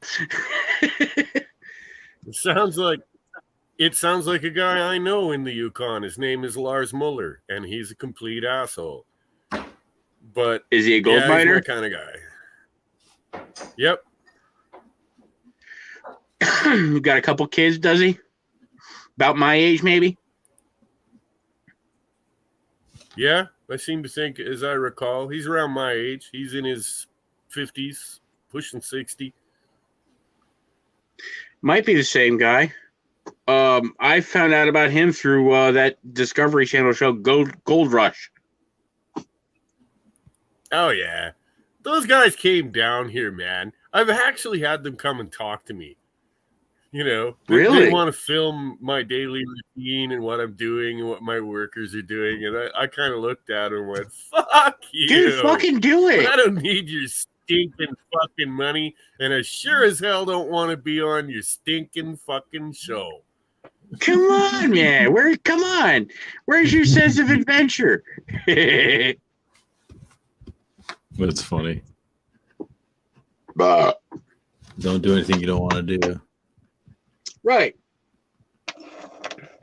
You know, if you look up one of those gold shows a couple seasons back, about 3 years, there was some guys that when I said fuck off and everyone else out here said fuck off, one guy actually said yes, and he made it onto TV. They show him mining a spot in Manson Creek, and frankly, it was a dismal failure. He made probably more money off the TV show than he did digging. Oh, God damn it. That's hilarious. I think I might know who you're talking about. I can't think of the I fellow's don't name. for the life remember of his me. name, but he was a little fat dude. I ran into him a couple times. He had his sons out and one of their friends out. They Very were trying religious to run the family. equipment. They're all in their teens. Yeah, they were idiots, man. Like, wow. I couldn't get over them. They actually I remember came one out season. and they come to I remember visit one me, and I'm season they like, were out in "What South are you America doing here? What do mining. you want?" Just fucking trying to dig And up the any man fucking bit of actually gold they asked could me- in the fucking mud and muck of fucking South America. And they were just digging a hole as deep as they fucking could, and they just couldn't get the fuck out of it fast enough. Yeah, no, I mean, this I guy really that felt was for the with fella. I know Yukon you guys. Gold or gold miners or whatever the hell he was with. They came out and drove up to my place, and I'm like, "Hi, what you doing here? What the fuck? Oh, we're with, we got this show with Discovery and blah blah blah. We were wondering if we could borrow a couple of your quads." I'm like, Oh, nice. "No, go fuck yourself. I'm serious. Get the fuck off my land. I ain't loaning you shit." Like, really? Can you imagine the balls to come and ask me to just loan you out $30,000 worth of my toys? Get bent. And they never. See, that's why I'd be like, all right, give me 45, 50K, and I'll consider it. Well, that's just it. You guys haven't invested any of the money. You're just going to run the shit out of the stuff and return it to me, right? Right? Fuck off. That's why Didn't take me You said long to figure 30 that some one odd out. $1,000 worth of equipment. That's why I suggested 45, 50K. So you can actually get your money back and then a bit of profit after Plus, that. Sure. Exactly. Besides, my quads are very dear to me. I like them. Fuck off. No one sits on them but Fair me. enough.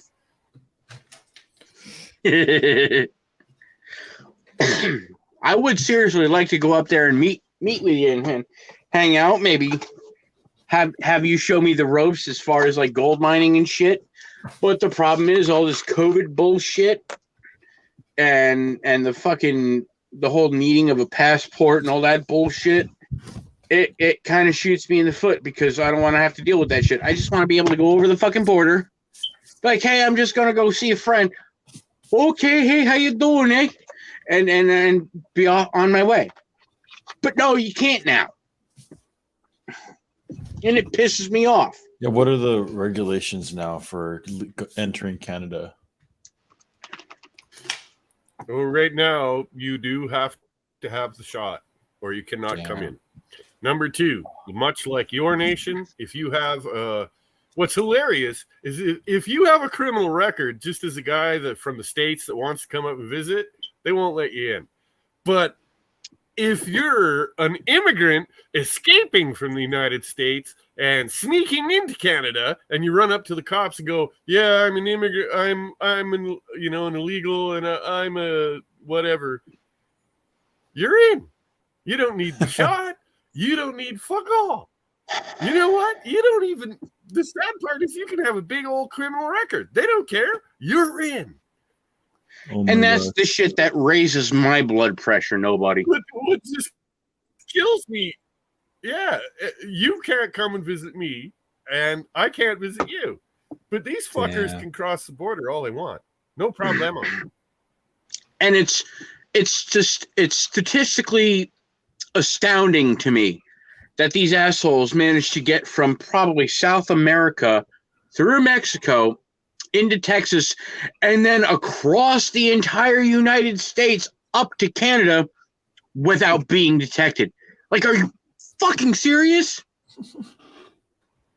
Blows my fucking How mind. did you get up here to begin with? Like, wow. Exactly. It's mind-boggling. And it's actually, here's the hilarious part. Ginger, I got to tell you the truth. Not one Canadian is going to complain about South Americans, Mexicans, Central Americans. We're not. They're the good ones. Please. Until they get coming. a fucking... We're cool with you. You're great. Because you want to work and you want to do all the things we want to do. The ones I can't stand, and I'm not trying to be racist, but I'm sick and tired of Middle Eastern and Northern African assholes coming up here that basically just want to live off my dime. Right there with you, man. Interesting. That's how they're acting out there. Damn.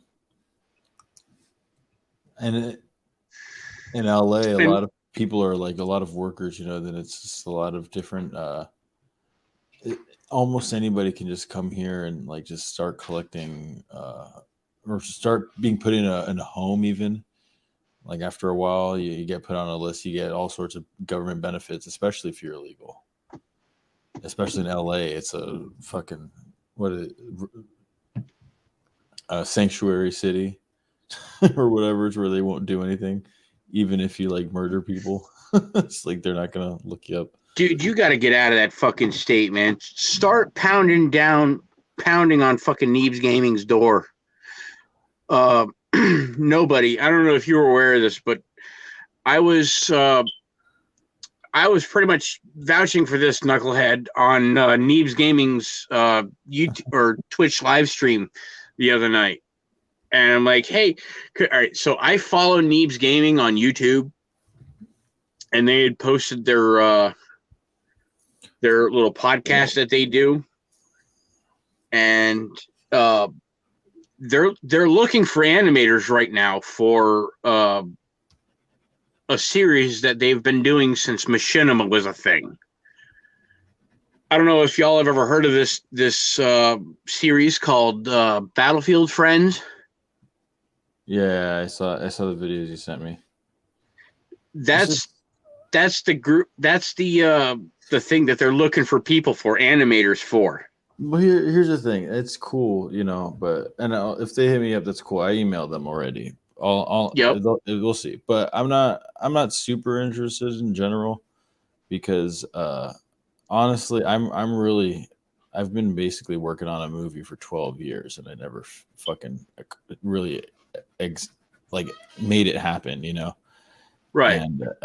And I have had like some industry friends of mine that have really been wanting to see this be a thing, and with Hell, I'd how kill to much see time with how much with time the I've put talent you into have it. for animation and illustration, dude. I would kill to see this fucking movie, man. It's got to be amazing. I'm gonna try to put together like an Indiegogo or something because I need to raise a little bit of money just because we've been fucking living like. Believe me, dude. If I had a job, I'd definitely throw you a handful of bones just to fucking get it off the ground.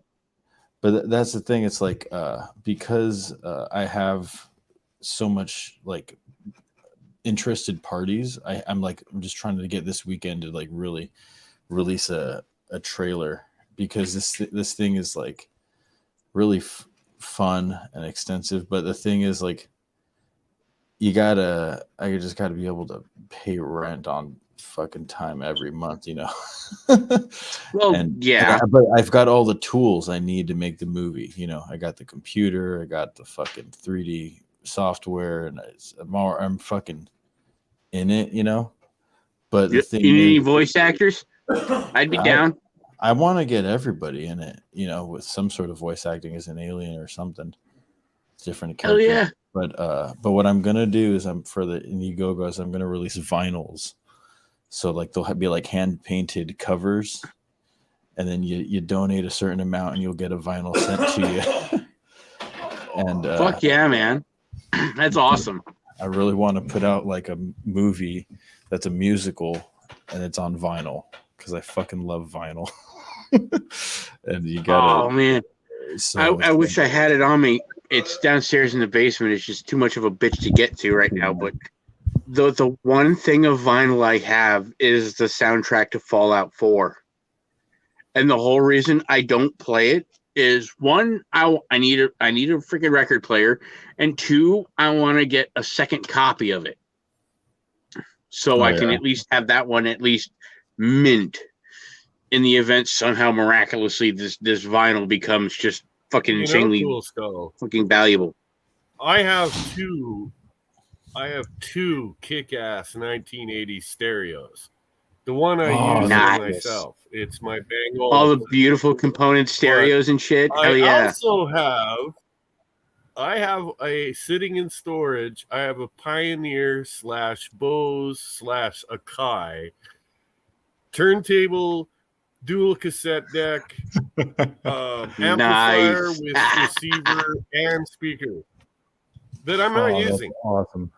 Oh my god, that's so sick. My dad's got a component stereo system buried in the basement somewhere at my parents' house. Yeah, see, that's another thing. Yeah, I would totally, because I don't have a vinyl player or anything, you know what I mean? But I would really like to go out and like actually perform live sets with vinyl because it's always been like the respectable way to DJ, you know. I mean, it's the rich quality that the vinyl brings that draws people in. Yeah, the rich, like the fucking.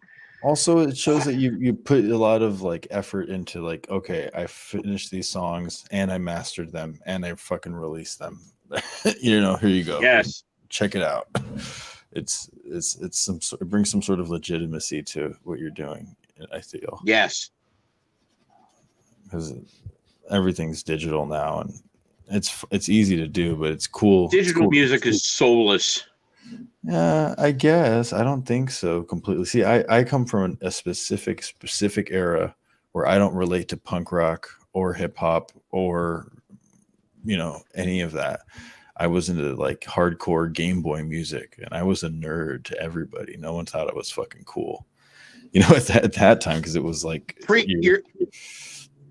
Skull, you're preaching to the choir, man. I was probably like the least popular kid in school. Like, you know, the whole shtick of like the social totem pole or social ladder shit.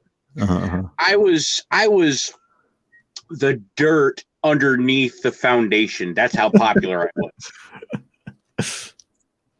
Yeah, well, I got like a little bit of attention in the music scene, and then the Me Too thing existed, and then my freaking stupid ex-girlfriend lied and told everybody I raped her, and then everyone in Oh, what that a cunt. chiptune community, they're called chiptune for 8-bit music. They all like fucking like ousted me, and they banned me from all these nightclubs all across the US. It was really funny and horrible. It was I around wouldn't 2015. think that's funny at all. I'd be fucking wanting that cunt's head on a fucking platter. No, Oh, not even a man. platter. I don't want to damage the silver or taint it. No, I had I'd to want let that it go, cunt's head man. on a pike. Because I was so fucking hateful, even though they were wrong, you know. I'm hateful now Even- because of that even though bitch. they were wrong, you know, I had to fucking let go of the hate, man, you know. Like, there's nothing I want in my, I don't give a shit what happens in my life, good or bad luck. I just don't want hate, you know. I don't want any anger, because I've done a lot of really dumb shit in my life that I really, really, really fucking regret. Oh, So dude, even- we all have. and a lot of dumb shit that I got away with that I regret still, you know. And it's like, you know what?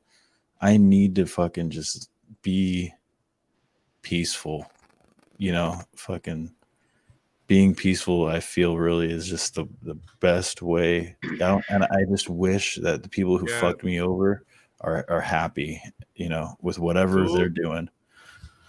You're at that stage. You're at that stage that I was at your life.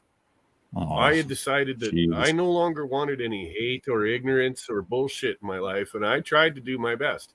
And no matter, I got to tell you, no matter what I tried, it still followed me. It only got worse. Yeah. And in the end, I've embraced it. Fuck it. You want to fuck with me? I'll show you some ultra violence. Hell yes. I'll give it back to you. Oh, yeah. I've gotten to the point where I think I'm comfortable with, like, all right, I know when to discern when to do it and when not to do it, you know. That's fine.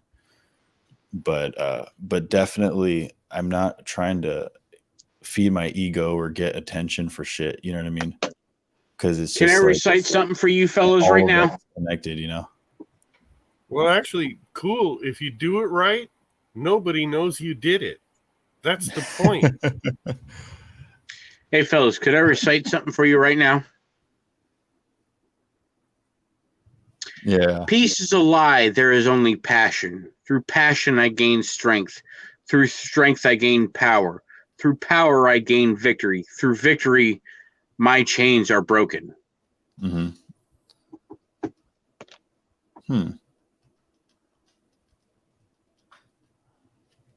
Case, or like in a nutshell, peace is a lie. There is only passion. I don't think Passion so. could mean anything: hatred, anger, envy, lust, jealousy, anything. I don't know. Peace is a lie. I come from a point of view where literally God is literally life and love and energy, right? In a very specific way. So I think that anytime we're happy or sad, it's all a lie. That's a lie. But I don't think peace is a lie. I think peace is the only thing that's true. Because when I really found peace in life, I couldn't get that anywhere else. It was just from like meditating and being with God and shit, honestly. It sounds really simplified, but I really think that peace is way more real than anything I ever felt. Like no adventure or Well, I Excite. can add to that. I like, for instance, I like to go out on my horse or on my quad and go to the lake, one of the lakes around here. There's dozens of them, and go fishing. And the quiet and the peacefulness that's there, it just makes me feel that one with the world. It really does. Yeah, that's what I'm talking about. I've never even been fishing, honestly. Total spiritual creaminess. But yeah, it's a spiritual experience. Like I remember Jodorowsky, the director, his big thing was that when he was finding artists for his movies, he wasn't looking for artists from the industry. He was looking for spiritual warriors to go on adventures. And that's how I I want to go on see. adventures. That's how I see all this art shit. That's because life's always hard. I don't care what career you want. You could be a prostitute. You could be a fucking radio Oh, show. like Mickey. You're gonna have a hard time hustling whatever your job is that you choose. Oh yeah. No matter how good you are, either you're gonna get screwed over often. No matter how life sucking the job is, it's always gonna suck. So just like I just think that's what like. Case in point, don't work security at a fucking casino. Pro tip. Yeah. Well, I don't know. I want to build. I had some bitch call me a fucking all right. So I used to work Just don't be a security bouncer at in a a bar casino. either. Cool Skull, you're aware of this. I know you are. I was a bouncer at a bar. I watched some bitch walk out of a bathroom across the concourse, which is the walking floor where everyone's allowed to go, out of a bathroom, across the concourse, and onto the gaming floor, barefoot. That is fucking disgusting. I walk up to this woman, and I'm like, ma'am, I hate to be a pain. I hate to be a pain in the ass, but I really need you to put your shoes back on. What this bitch said next made me want to slap the ever-loving shit out of her. She's like, oh my God, you're such a Nazi. Wait, what? You're a Nazi because you want me to put my shoes on. I'm like, no, actually, I care about your well-being. So I'm asking you to put your shoes on. Not to mention, it's part of dress code in a fucking casino. I fucking seriously wish I cursed at this bitch because this bitch want to call me a fucking Nazi. I'll run her up. I'll run her ass up one side and down the fucking other without batting an eyelash. I will not fucking care. This lady sounds. But no, insane too. I had my customer service face on. Like, ma'am, I really need you to put your shoes back on. And then this fucking whore's boyfriend comes up to her, like, hey man, what's the problem? Why are you bugging my girlfriend? I'm like, well, she's barefoot in a casino. Yeah, so she needs to have her shoes on. If she doesn't put her shoes back on, I will not hesitate to call my supervisor over, have them tell you the same thing I just told the two of you. And if you continue to refuse, you will be escorted off the property and banned. Dude, I was a bouncer in a cowboy bar. We never had time to talk. I literally just dragged people out by their neck and throw them out in the parking lot. Don't come back in. Well, we didn't have that luxury because, well, so long as they're pissing away their fucking paycheck, for the most part, the casino didn't care. Again, also, so long as they were following the dress code, which the dress code includes shoes on feet. Yeah, I was a bartender, or not bartender, sorry, a security guard at this bar called the Berkshire where I met my girlfriend at.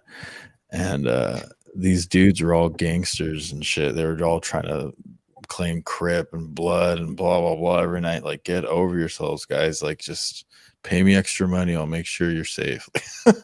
They were waving around guns and shit at each other, like thinking that it would like intimidate me, when I was literally just trying to talk to them about like keeping their drinks inside the building. Like, guys, relax. Like, get over yourself. But if you get into Yeah, a fight, man. you get 12 guys on you, you know. So I'd go to the floor with guys, Now, but I on the would flip literally be side, against multiple. if I was going to the bar myself personally with some friends, whenever we'd walk into a bar, it would be a known biker bar. And as we walked up to the bouncers, we would shake their hand, and tucked in that handshake is a $50 bill. Oh, see, that's the way you do it. And we behaved too. We also Mm. behaved. Greasing the wheels of bureaucracy. Oh yeah, man. Honestly, I believe in staying inside. Why? Because if I go outside, I want to be able to afford to give a $20 bill to the guy at the door. You want to just like overpay and get good service from people, you know. If you really have to be outside, you know, like it makes sense. Like, why are you going outside and you can't even afford it? Like, anyways, like stay inside, go to work. Like I don't like See, going the out one for thing no that reason. pissed me off about working at the casino, like I actually really, really liked the job because, well, at the end of the day, I liked helping people. I wanted to help people. I wanted to make people feel safe. It's just the assholes you deal with on a regular basis more often than you would be actually helping someone. That's what pissed me off. That's what made me want to just say, fuck this place. I'm done. Yeah, it's really obnoxious. I mean, there's only so many times you can deal with just being treated like a fucking piece of shit by people. Like I literally I've described this to a dozen people, if not 100. Working at a casino as security, you are literally a glorified babysitter. We were babysitting overgrown, over-entitled, drunken children. Yeah, that's pretty much it. And it fucking pisses me off because once someone gets X amount of drinks in them, they think they fucking own the world and nobody can tell them otherwise. Oh yeah. Oh yeah, people have admitted murder to me. And it's at that point at my job. It's at that point I wish we could introduce them to a level of pain they've never experienced, because that will bring them right the fuck back down. Well, I don't know. I don't believe in revenge, man. You know, you got to fucking let that go. But no, yeah, not revenge. Revenge is an emotional response. This is punishment. Yeah, but I don't. If I need to take care of business in the moment, yeah, that's true. But I don't believe that you gotta seek punishment out. You know, God will take care of that. I believe in God. You know, God works too slowly. Who needs to be punished? No. Well, I want to say this. I have to agree with Ginger. God helps those that helps themselves. If you haven't heard that exactly one before. And the truth is if you want justice, you better fucking reach out and take it. Yeah, that's totally true. It's just got to really be like, I don't know. I'm not going to go seek out things though. Do you know what I'm saying? Like that's my biggest thing is I was constantly seeking problems in my life. Oh yeah. You mean like Fed actually goes looking for trouble. Yeah. I don't do that. Hey, it doesn't make him a bad American. I only deal with trouble. No, it doesn't. Well, yeah, but it's not the way I live. Some of the things that I'm cleared for, even though I did do it. Cool, you and Fed should hang out.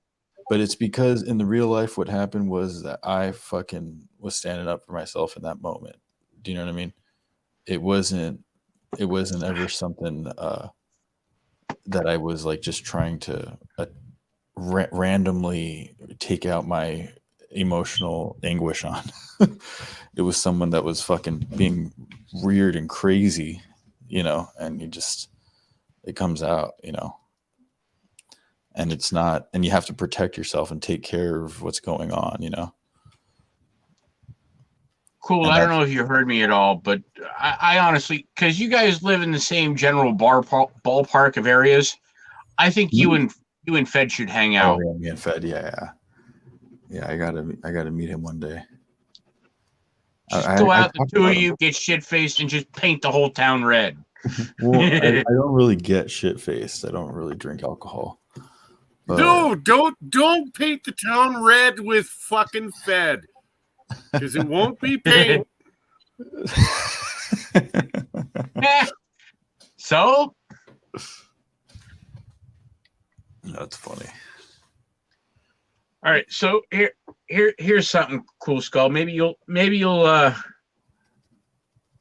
like this. There is no dark nor light. There is only. All right, so this is some nerdy shit. Okay. There is no dark side nor light side. There is only the Force.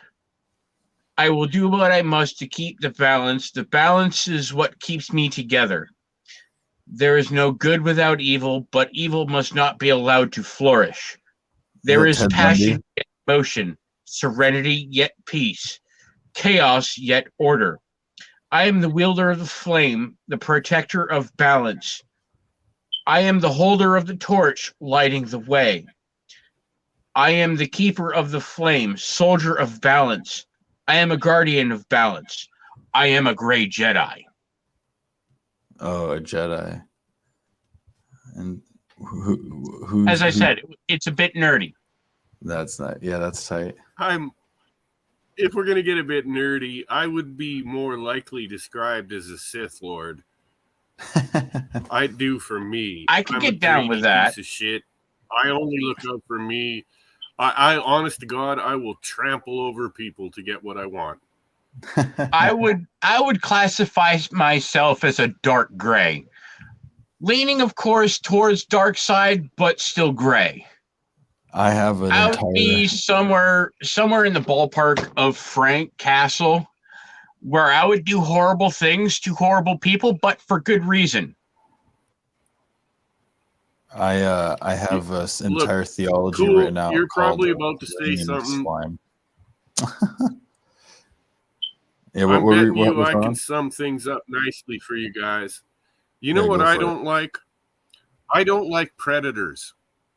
Oh yeah. I don't like predators that prey on the weak and the innocent. This is what then you wouldn't be a Sith. These are the things that will ignite my anger and make me come at you. You would be a dark gray Jedi. Yep. Well, I don't know about just like me. I don't like this. You would do horrible things to horrible people for good reason. But yeah, absolutely. That's exactly where I stand theologically. But I don't like definers. That's why I literally believe in making your own religion. Like why not? Like I made Slimeontology because I just thought I might as well wrap it up in a bow. Slimeontology, I like it. I grew up around Scientology. I like it too. Slimeontology. I'm on board. I want part of this. Yeah. So that's why it's all in my comic book too. It's like all about that. So it's because it's about green, like you got left and right and blue and red, but your cone in the middle is the green one. It's like kind of like you're just you're focusing in on something like what is money? What is fucking plants? They're all green because it's like the center path coming out. There's something special about not only that, but what's the most horrifying color of all? The creepy green light. We all know this. Yep. The emerald tablets. The fucking I don't know. Yeah, I'm very into why is green such a horrible color? Green is the color of nature. Nature is the mother of all things. Yeah, nature can be cruel, so, but it also signifies death and destruction in the right shades. Yeah, exactly. Again, nature can be cruel, but how is that any different than any other form of life? Life in itself is cruelty. That is the balance of nature. And you... Something like that. Right. You just said what I was saying. Yeah, essentially. Guess what, boys and girls? Life is really fucking hard. And then you're going to fucking die. Nobody. Nature isn't inherently evil. nature is the mother of all things. Nature can be cruel. It isn't necessarily cruel, but it can be cruel. I mean, look at, like, say, for example, a herd of deer. There is a deer who maybe doesn't get the best of all of the nutrients it can in its environment because the rest of the herd maybe have fucking mowed an area clear. That deer will end up, unfortunately, starving to death because it wasn't able to get the right nutrients or enough nutrients. Or just being weak, the wolves picked it out. Exactly. I understand, dude. Nature It's is cyclical. ambivalent. Nature does not give a shit about you. It's all about the food chain. You either live or you die. You could say You are nature food is amoral. or you are predator. You could say nature is amoral. I have It does not things care out whether here you that live would or be die. more than happy to eat me at any given fucking moment. I have to be internally vigilant when I go out there because something will try to eat me. Well, absolutely. You live in the harshest fucking climate on the planet Earth, or one of the harshest climates on the planet Earth.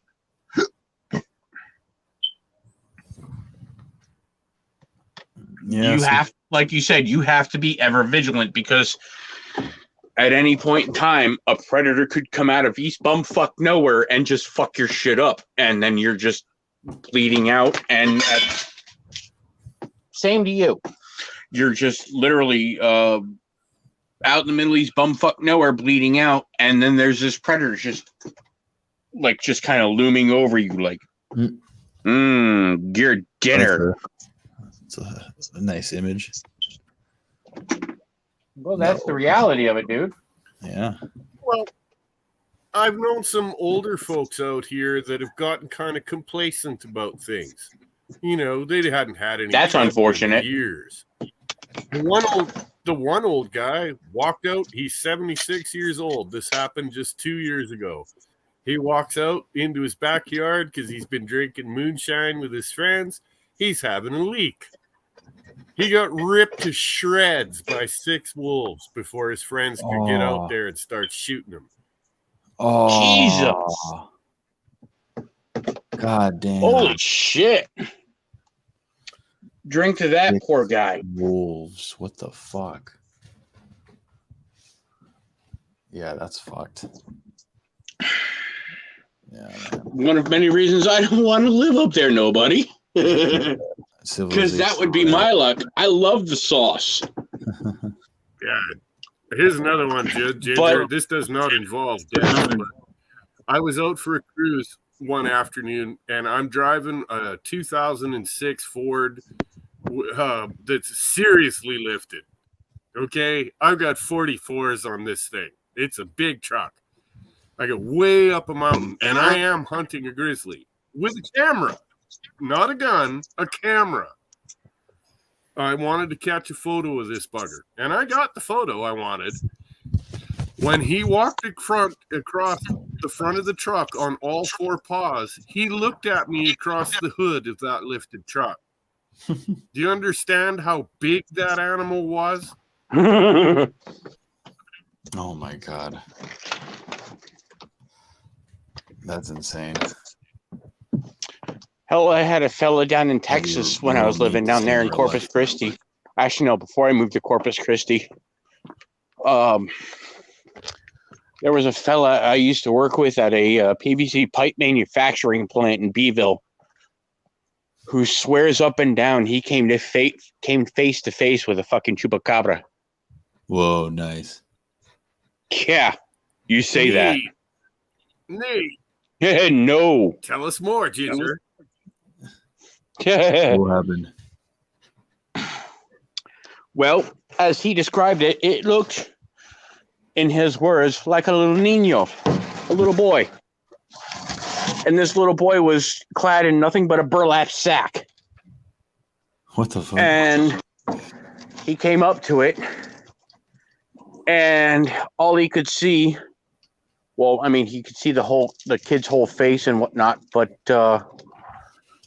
just top and bottom rows of razor sharp teeth. Oh my god, Yeah. that's cool.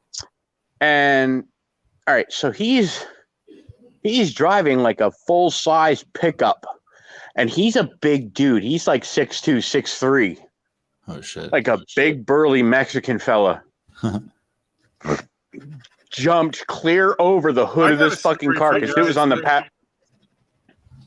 Jumped clear over the hood of this truck, and it's a full size pickup.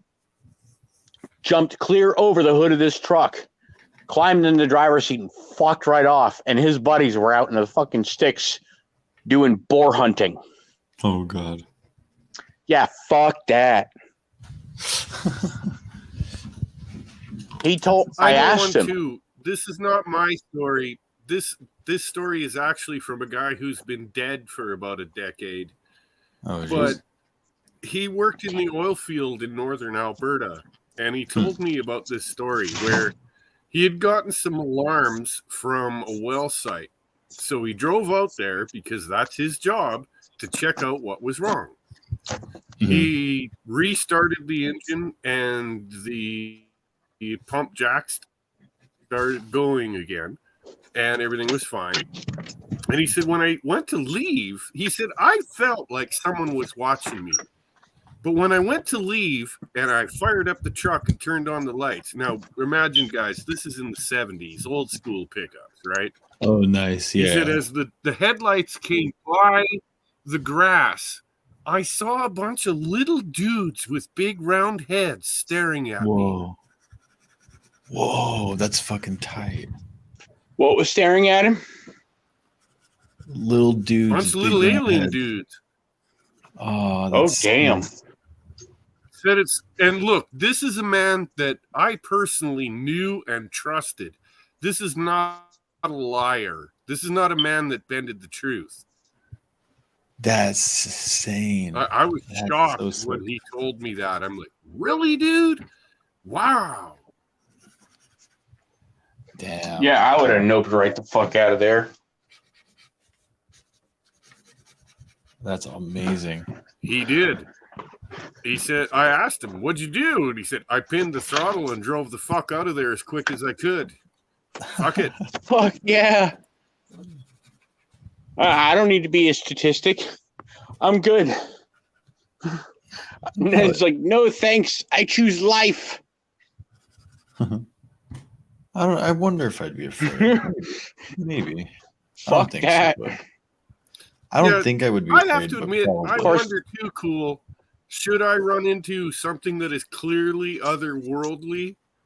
I kind of wonder if I wouldn't have the balls to stand there and go, take me with you.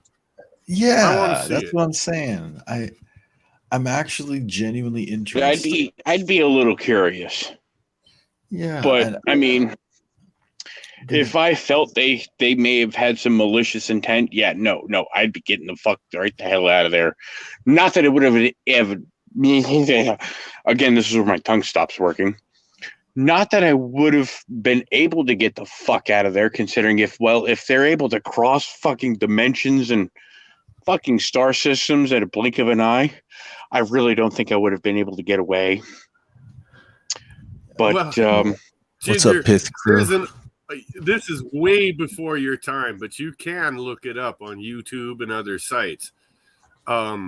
There's an old Twilight Zone about this. Oh hell yeah! These guys fly to Mars. They're in a rocket. They arrive, and it's like, we're in America. It's awesome. These people are just like us. They got homes and everything and blah, blah, and they get all set up, and then they realize they're in a fucking zoo. Yep. Yeah, I love the that. fucking Twilight Zone. That was the best. Yeah, I mean, honestly, I've seen a lot of crazy shit in my life, and I'm willing to believe anything only because you can count on you don't know everything. You can count on that for sure. So if someone's trying to show me a fucking alien, I would not be that surprised. And I would really Well- try to do my best to try to get on the ship somehow. Like, yo, you want to go do something. Sure, me too. But Cool Skull, just so you know, a very old philosopher named Plato once said, once you know that you know nothing, you are on your way to wisdom. Hope so. Yeah, that's the way to do it. You know what I find interesting? Completely off topic. I was just looking at the chat. Raquel not once said hi to me. Not that I really care, because she's a little crazy. That's just my opinion. But yeah, dude. Yeah, not once. Look, She said, I "Hey, hope she's Ginger." not watching, but that's a weird broad. Yeah. She's already set up her new Gilded account, and already, as soon as anyone comes in on the welcome channel, it says right there in the pinned comment, "Do not type here." Well, why not, bitch? What? What's your fucking problem? She runs her Discord and this Gilded now like a Nazi. You will do what Yay. she says. Queen Raquel. Oh well. Poor kid. Don't get me wrong. I No, like queens her. at least have Yeah. some give. She's a decent person, like overall. But Yeah, sure. I just found that a little funny. She did that on her Discord. Now she's doing it on Gilded. Yeah, she's a bit much. I don't wish anything bad on anybody, but definitely a bit much. I mean, I don't either, but goddamn. I mean, like, I very foolishly gave her my phone number at least once. Oh, no. And texting me all hours of the night. Ginger, why does this person not like me? I don't know. Maybe because you text them at all hours of the night. I had to go through that too. What's Jesse's problem? Why won't he answer me? Blah blah blah. And then Yeah. I'm Yes. like, I don't even know what the fuck is going on here. And then out of nowhere, someone chose to fill me in. Yep. I will not say that person's name. They told me all about the weird obsession and everything, and like, oh, Exactly. Yeah, I like to keep my nose out of that, but definitely I understand. I got my because here's the thing. My heart goes out to the outsiders.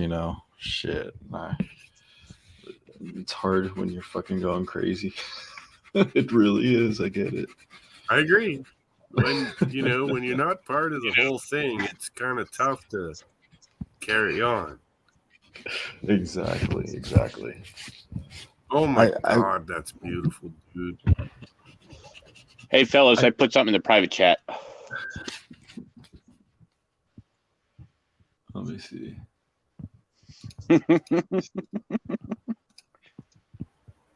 Yeah, I know what you mean. I know exactly what you mean. How can I even see the private chat? This is confusing. Oh, here we go. You know what's cool? Do you know who Boosh is? Of course you do, Ginger. She seems to like Boosh now. No. Oh, God. She's That's Now I'm bad. going to openly say, I don't like Boosh. I respect him. I do respect him because, he's got a good mind and he has a damn good opinion. But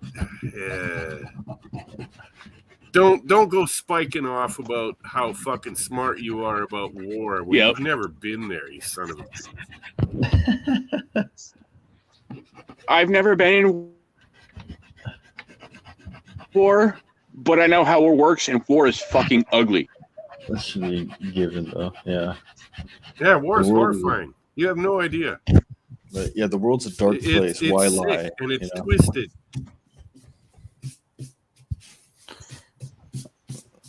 Why lie? Because the people don't even want to tell the truth about it. I've never been in war, but through basic training, I've seen what happens to people in war, and it is not a comforting sight. I've seen what happens to people when they step on landmines, for example.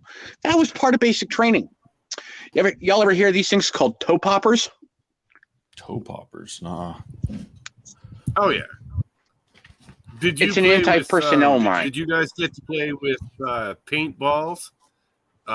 We had paintballs so big that were fired out of fucking tanks and such. That Whoa. well, god damn it, you That's couldn't cool. be too close to them because they could really hurt you. Sounds dangerous. A toe popper will take more than just a foot. It'll take your whole goddamn leg. You were in Mexico. We used to throw cherry bombs off the beach inside of public restrooms and shit. I spent the night with a bottle of vodka and a bunch of cherry bombs on an overpass. Just for laugh. That was in my 20s. Oh my god, that sounds amazing. Yeah, I've never done that, but that sounds fantastic. And just like that, the three of us are all already on a watch list. Oh man, I've been on a watch list forever, dude. I've And just like that, you since I was a little kid. Of course, yep. Of course, I think with my mentioning of toe poppers, we're probably on a fucking watch list. Yeah. Oh no, yeah, I was. But yeah, toe poppers are nothing to fuck with. I was the alt Imagine ever since looking way before any of this shit. Imagine a grenade that's on a pressure switch buried about 6 inches or less beneath the soil. Mm-hmm. Thing will take your whole fucking leg off. That sounds without it. a little bit dangerous. Yeah, a little bit. You know, You ever honestly, I seen did it. Spring mine, what is more commonly known as Bouncing Betty. So, No, what's you that? know, you I've heard of stay near Bouncing it, Betties. jumps up out of the ground and blows your balls yeah. off. Oh, Oh yeah. That's insane. Tear you to fucking ribbons in a heartbeat. You know, I like to look into the history of LA a lot. And one of the interesting parts is the Jet Propulsion Laboratory. Jack Parsons, as a teenager, would just light bombs and rockets out in the hills. And that's how he started it. You know, he was literally just fucking around with his lab kit as a young teenager. Well, if you want to look into the darker aspects of California as a whole, Google the phrase "the Shadowlands of California." Ooh, what's that? It'll give you the list, a comprehensive list of every known paranormal hotspot in all of California.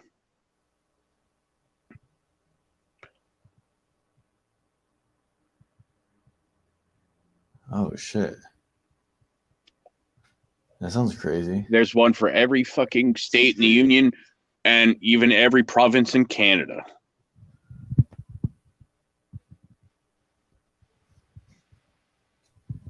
That sounds sick. Oh yeah, so look at my buddy in the comments, Pith Crew. I'm pretty sure this is a breakcore friend of mine. Soon I'm buying underdeveloped property in Pennsylvania and building a pyramid, just thinking about how crazy I'd look to other people, but screw it. That sounds awesome. I am all for it. I want to see a Do pyramid it. in Pennsylvania. What the fuck? Yeah, that sounds To quote so Palpatine, awesome. do it. Yeah, we got this one weirdo out here that built himself a bunch of domes, and he's living in them. They're all made out of concrete and rebar and such. And he made them all himself. And then Nice. the government tried to shut him down and say he couldn't live there. He took them all to court, and he fucking won, man. He's getting to keep his crazy hive. Oh, Michael Wilkinson. Oh shit. Okay, yeah. I wish I could find this fucking video, but I've seen an ad on Utard at one point where an MIT graduate. Oh, God damn it. I got to pick something up real quick. But an MIT grad, him and his wife, after they sold their company that they created, they bought a plot of land. Oh, for fuck's sakes. They bought a plot of land somewhere in the South in what they call a holler and built a house for their family out of basically everything and anything they can get their hands on that actually exists in that environment. The state and the town and the county, all that fucking bullshit, they fought them tooth and nail to get them to just basically just tell them, you can't use these items you found on your property. They're not good enough.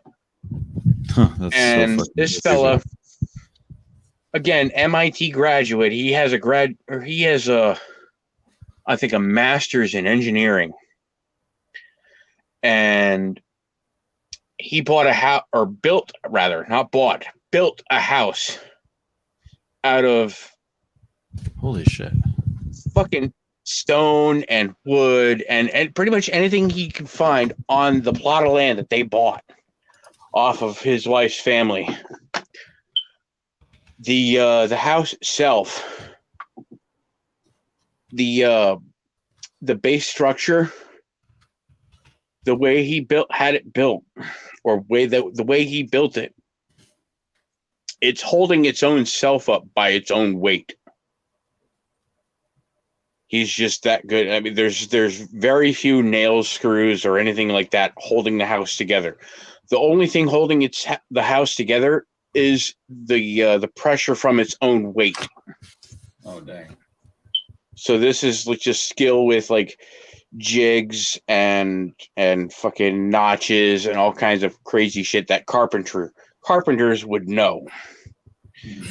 And he knew all of this shit, and he fucking managed to build his house at the top of a hill in a holler somewhere in the South. And the way the house is built, he needs little to no electricity from the grid, little to no water from the grid. The house is damn near completely off the grid, with the exception of a handful of amenities.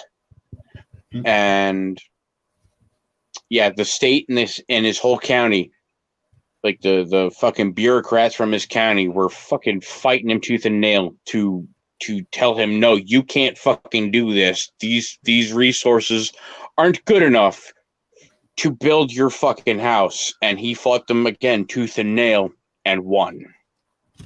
Oh, that's good. Yes. Yeah, the property rules are so fucking weird out here, man. My grandpa owns like 2 acres in Northern California, and he can't build shit. They don't want him to build residential stuff. But if he were to get bought out, they'd put up a fucking high rise. They'd definitely put up like an old folks home with like hundreds of buildings, you know. But he can't build whatever he wants, or else. Like they're always moving the goalposts too. If you want to build something, they'll like make you wait for the paperwork, and then they'll change the rules by the time you get it. Oh, of course. Really obnoxious. Fuck California, man. It's definitely California. That's why you need to get the fuck out of there, bro. Yeah, we'll see, man. I'm supposed to be here. I have a spiritual reason for being here, you know. It's kind of not my choice anymore. It's just the way it is, you know. We all have our we all have a choice. You know. Oh yeah, no, but I gotta do God's will, you know.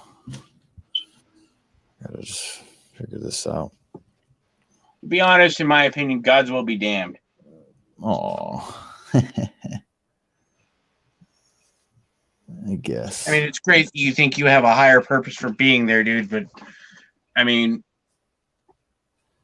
God forbid, like, the whole reason I don't go out to California is because with my luck, I'd step one foot off that god awful state. No offense, but I'd take one step off that fucking jet, and the big one would fucking happen.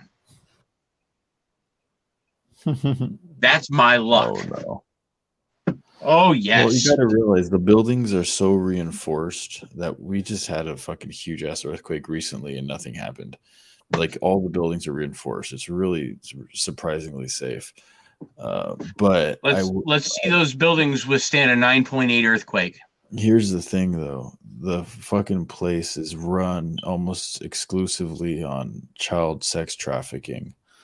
When especially another reason why I don't want to fucking step foot out there, because so when what's going on is a lot of these secret organizations are very involved with ritual sacrifice and shit.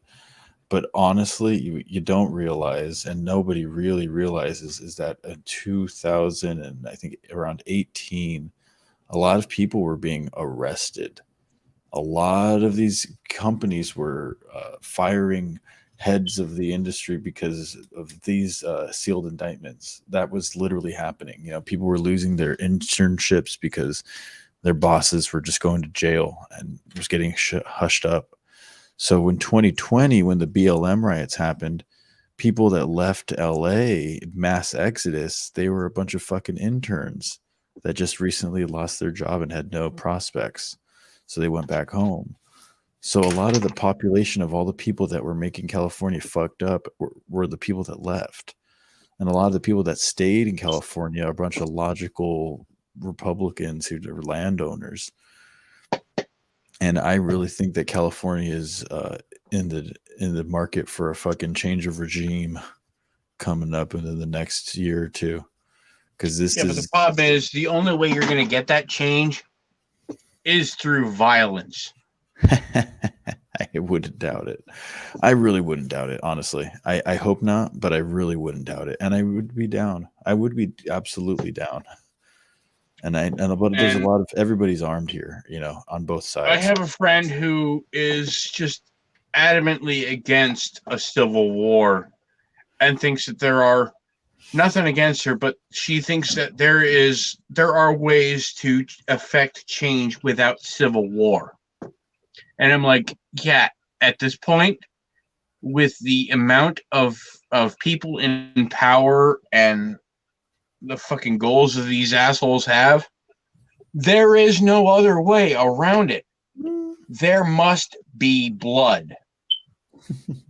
There has been blood. Like, well, that's just horrible. I'm like, well, fucking war isn't nice. Well, but that's the thing. Change is a painful fucking thing that has to happen. Yeah, there's been blood though, you know. There's been fucking blood. Everyone's been fucking mind controlled. Like they literally. But it's not the correct blood that's been spilled. It has been innocent blood for the past 20 plus years that has been spilled. Hundreds of years, really. If you're it needs to be tainted blood that needs to be spilled. Yeah, that's what I'm saying though. Here's the thing: when the truly evil demons get their fucking due, that shit is not advertised. The reason it's not advertised is because you're supposed to fucking act like it's not happening so that the other motherfuckers don't see it coming.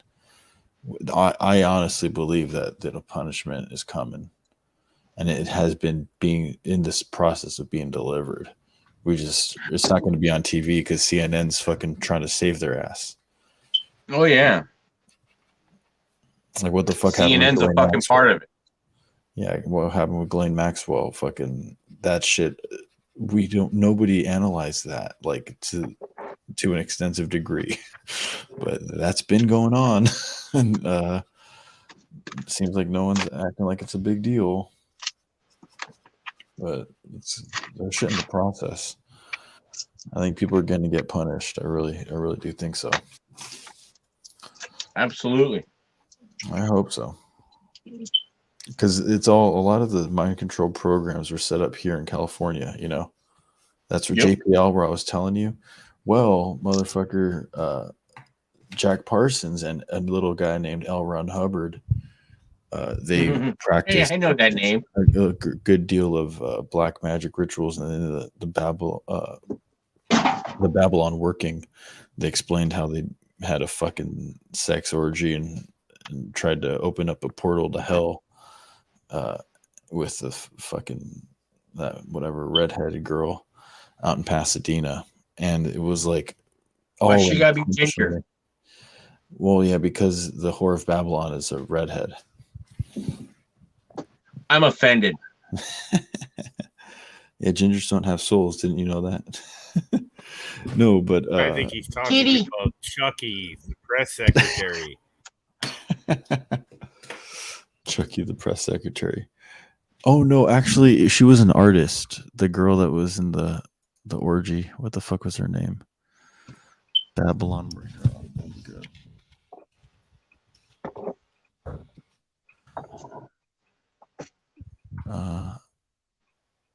Marjorie Cameron. Yeah, Marjorie Cameron. She was born in 1922 in Belle Plaine, Iowa. Yeah, she was involved with all this shit. And honestly, there's some weird portals going on, and I've been involved with a lot of like astral plane adventures and interdimensional travel shit. And that's why I have to stay scary. here, because there are portals here that I'm supposed to be guarding. And that stuff is no joke. When people try to do black magic rituals, you know, they really fuck shit up for a long time. And, why you gotta be guarding shit? Because, you know, you have jobs you got to do, you know. Sometimes people come back, and sometimes people have to. I'd be putting money away, packing my shit, and get the fuck out of there. Fuck that shithole thing, man. It's fucking drag Fed out of there, kicking and screaming. I don't care what it takes. Make it fucking happen. Get the fuck out of there. We all got our things. See, because that's the thing, is that you gotta make the demons work for you, not the other way around, you know. Yeah, look, no, I kind of have. No, not even that. I see where you send those fuckers back to hell where they belong. Listen, the point is, dude, if you run, you're not fixing anything. Sometimes it's better to stand. I'm not talking about running. I'm talking about sending those fuckers back to hell where they belong and getting the hell out of Dodge. Yeah, but that's the point, you know. If you are supposed to actually be in charge of guarding a post and you drop the ball, then that's on you, you know. Because there's going to be more people. In fact, the OTO, the Order Temple Orientis, is still active right now. Fucking Kenneth Anger's still alive. Then you need to find a John Constantine to send those fuckers packing. And so trust me, that shit's it happens, you know. So you gotta, that it does require. If I fuck up, if I am not on top of my game, if I am being an asshole to my girlfriend, being all mean to her for no reason, you can sense like the energy around the world. Are you saying your girlfriend is a demon? No. I'm saying that when I have a certain spiritual job that I've chosen to volunteer for, then you need to be in the light. You know, you can't be fucking up. Like I'm not talking about drinking or smoking or anything like that, but I'm talking about like energetically, you know what I mean? Yeah. Letting yourself, you know, like even masturbating too often, like that'll fucking let up your energy, you know. For me, that's a big one, you know. It'll fucking kill me. Hey, you know what? It's attached to you. You can do whatever the fuck you want to it. I don't remember the exact verses, but it's in the Bible. If no one else will go, if no one else will come, then choose me. Yeah, exactly. Yeah, man, that's how I see it. And you know, when I was young, there was like, I've never heard this specific. I've heard a lot of weird schizophrenic shit, but I never heard this voice ever before or after. And it was literally, in my estimation, it was the voice of God saying that you are sent to exorcise Hollywood. That was like the most scary thing. I was totally sober, totally not under any psychedelics. It was the strangest experience ever, you know. I think I gotta do it, you know. Just the way it is. As fucked up as it sounds. Then be Constantine himself and Good. start fucking putting those assholes back where they belong. Well, but that's where it gets into. Yeah, I gotta fucking make my movies and make my empire and blow them out of the water and hire people, and because that's the thing. Nickelodeon, I loved Nickelodeon as a kid, and that's where I got So did I. the slime programming in my head, because they put a bunch of slime out there. But in my eyes, they were disrespectful to that whole concept, because they were literally running a child sex trafficking front. That's Really? literally what they were doing. Yeah. So a lot of those people, in fact, the fucking manager for Miranda Cosgrove, and well, I don't know the manager, but definitely the owner of Nickelodeon at the time that was doing a lot of the casting, that was in the feet and all that shit. Those motherfuckers have been around that for a long time, you know. Well, not gonna lie, but Miranda Cosgrove could get it in a heartbeat. Yeah, but my Ginger, my point. you can literally hook up with Corey Feldman and talk to him. I don't want Corey and Feldman. I want Miranda Cosgrove. And he will answer you, and he'll tell you what's been going on. Oh yeah. I don't want to hook up with freaking Corey Feldman. I want to hook up with Miranda Cosgrove. Never mind. My point is that, dude, I'm talking about talking to people. Yeah, I know. I'm being to facetious, him, dude. You will find out in a hurry that everything Cool Skull's saying is real. It's true. Yeah, Oh, I know. I know it's real, and it's reprehensible. What fucking Nickelodeon and Disney and fucking every other one of those assholes are doing to young, impressionable fucking members of Hollywood. It's fucking disgusting. Mm-hmm. But I mean, Miranda Cosgrove is legal. Never mind. But the thing is, she's a very attractive young woman. Oh God. Well, Ginger, my thesis. I'm a dirty old man. I can't help it. I'm single and I'm lonely. Don't get stuck on bodies. What you really want out of a woman is a fucking mind. Oh yeah. You want someone that can actually think and work with you. This is what's important. Oh, yes, absolutely. I prize a very intelligent woman over some piece of meat. But if a piece of meat will do, I am a hungry motherfucker. Oh no. Well, now see, honestly, I'm not. I'm old. I don't give a fuck no more. I don't give a shit. You can flash your cute little ass in front of me. It's not going to impress me. It's not going to sway me. I disagree. Fuck you. Yeah. I've seen all the. That's because you're still young, dumb, and full of cum. No, I beat off too much. Thank you. Yeah, I just like making shit. You know? See, because here's the thing: I like making art, and I want to make a baby. You know, I want to do that. You know, that's that. So I don't really care about all the other shit, because when that comes, I'm gonna be way more interested in fucking feeding my kid than getting laid. You know, I really would. I would classify these as artisan level bars.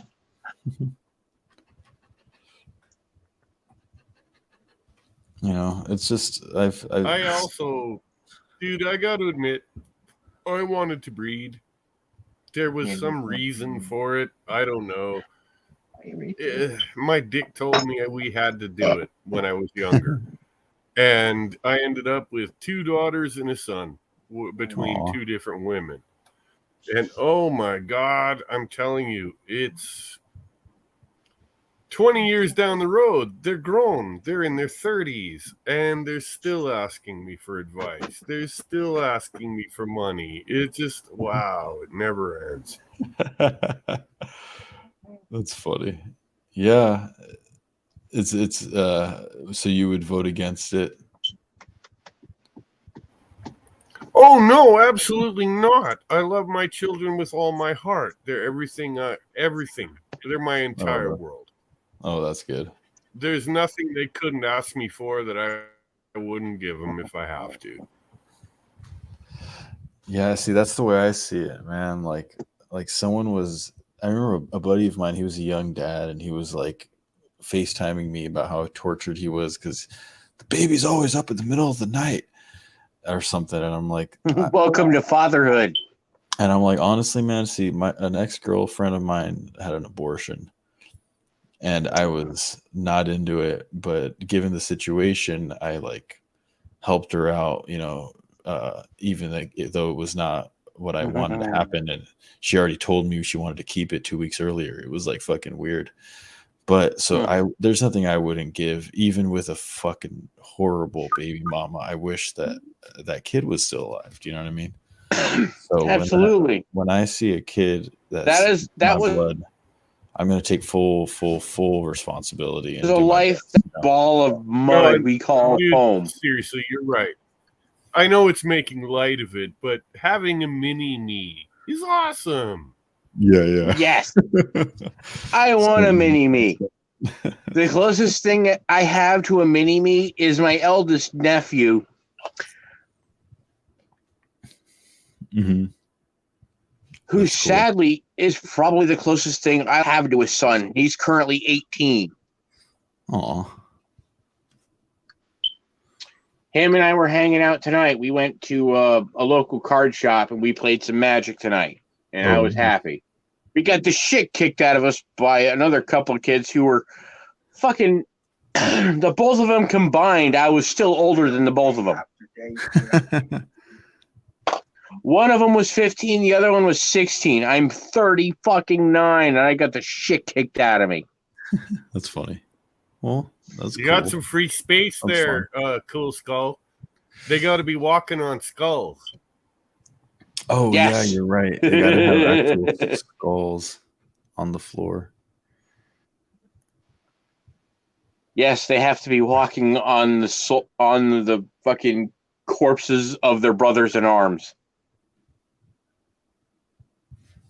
Because this war has been going on for so goddamn Richard long. Corbin at his best. Mountains of skulls. Yes. I need more skulls. Yeah, you're right. There's never too many skulls. There is only not enough skulls. Yeah, you remember Lord of the Rings where they're fucking having skulls falling out of the inside of the mountain? That was so crazy. Yeah, that was great. That was a great scene, man. It really was. Oh, I love Lord of the Rings. Yeah, I watched that recently again. I had the extended version with all the special features as a kid. So I really wanted to make a movie because of that special features extension. It was so cool seeing all the props and makeup, monsters and shit. I still have all 3 DVD sets of the extended versions. Oh, nice. Like, Nice. I watched them not long ago. Yeah, those were fun. I remember they came with like little sculptures when you bought the box set things. So like they had like Gollum and then the castle and something else. Sorry.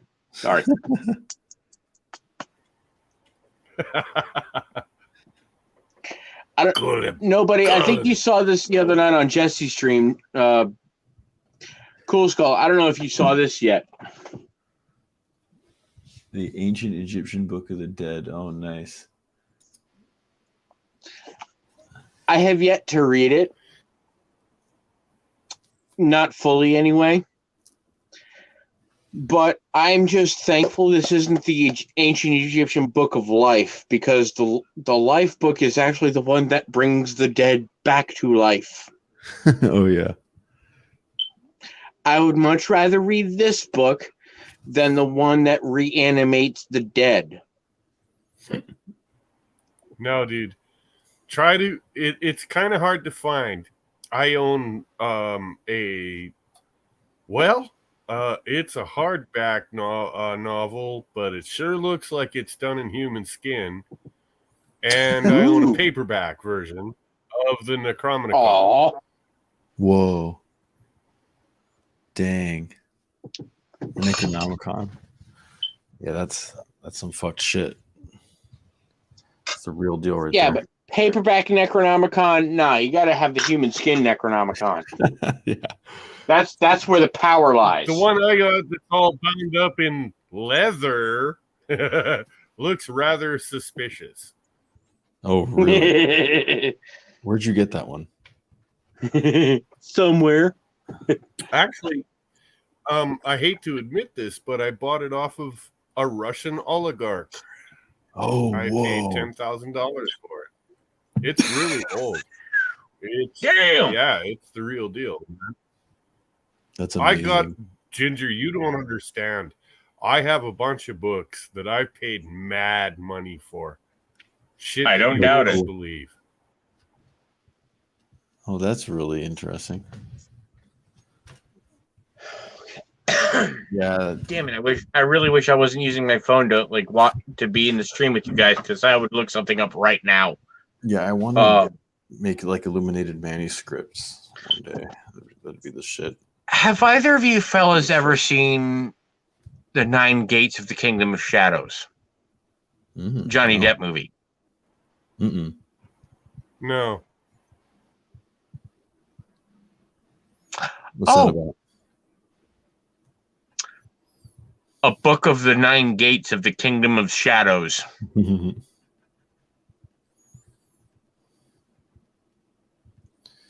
Does nobody's name pop up in your head when you hear that title? There is a reason that I call myself nobody. You know that, right? I can only imagine. The Book of the 9 Gates of the Kingdom of Shadows. It's a book about Lucifer himself. A sort of autobiography. There's always I can't remember the fellow's name who wrote it with him. But apparently there were 3 in the movie. There were 3 iterations of the book that survived a mass book burning of all of the copies. Each one of these 3 had 3 illustrations done by one unnamed author whose initials were LCF.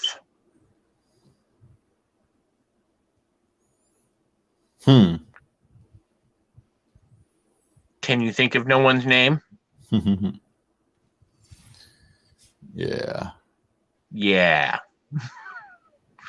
Well, each one of these 3 books had 3 illustrations done by LCF. Interesting. And supposedly, if you get all 9 of these illustrations together, it will essentially grant you all of the powers or all of the capabilities of a hellspawn. And all you have to do is decipher the riddle. I'm going to say something I probably shouldn't say because it's going to sound pretty insane. But I was put here for a reason. I was put here to stir up some shit. And my time is coming. Oh, good. I'll be right there with you, brother. Oh, yeah. No, that is not insane, man. That's exactly how I feel. I mean, I'm not trying to put down what you say, but saying that it's common. But yeah, I definitely have that same energy in my life, you know? No, seriously, yeah. I have been having dreams and visions, and I've been waiting for years because it isn't right yet. Not right. We're very close. It is almost my time. For your mission? Yes. My mission from God. Good.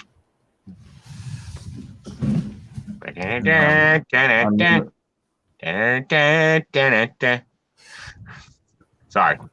I'm working on actualizing. or look at what is We're on a mission from God. greatest American hero? Oh, yeah, Sorry, the I just Blues had Brothers. Blues Brothers pop into my head. Oh yeah, Yep. the Blues Brothers. We're getting the band back together. Yeah, man. Yeah, so my mission from God is literally to introduce people to the world of Star Drain and retell the same old stories that everyone's going to have to retell over and over again, but with weird monsters and aliens and a musical cyberpunk cartoon. That's the same thing that I've been needing to do ever since I was really in high school or something. Listen, cool. If you can find them, you should be able to find them easily online. Look up the books of the Vimana, of the ancient religion out of India. And, dude, you're going to see everything that there was spaceships thousands of years ago. They're documented in the Bible, for crying out loud. Well, yeah, absolutely. But more importantly than the Bible, the Vimanas mention it, but the Bible actually backs it up. Yeah, but the Bhagavad Gita really goes pretty far back to Vimana. I'm gonna have to check that. But definitely, like I've seen. If I'm not wrong, the Gavita is what 40,000 years old. Yeah, and they claim that their stories are millions of years old. You know, I don't see. Honestly, I don't see why you would say that. Well, no, dude, there was, and we can prove it. Archaeology is actually out there that proves it. There was nuclear destruction in the Middle East. Mm-hmm. We found glass, we found the burnt sands, the fused sands, etc. We know it happened. And gee, what do you know? The Hindus told us all about it years before. Yeah, exactly. They're all just talking directly about it. That's why I take all of the shit seriously. You know, everything. I believe that art is war. It's you have to fucking tactically control people.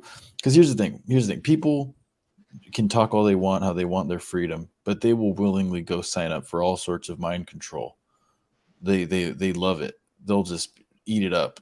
But that's why you need to be respectful with your mind control. You know, you got to make your beautiful little art piece and craft it in such a way where people aren't gonna fucking, you know, try to. Well, that's the problem with mind control. Mind control isn't respectful. It's all people with fucking plans and fucking agendas. Mm-hmm. Well, but that's what I'm saying. My agenda is to deprogram people, to point them back to God. And that's not mind control.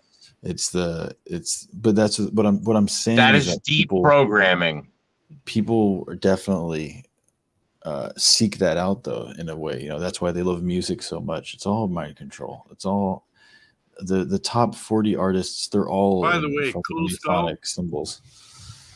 Mm-hmm. We're looking at what you're doing. We're no longer in the range of $300. I'm going to send you $500. Oh, man. Money well spent. You're going to get it. That looks beautiful. Yeah, I mean, that'd be really great, man. I'm really in a pretty fucked financial situation, honestly. But yeah, I think that's amazing.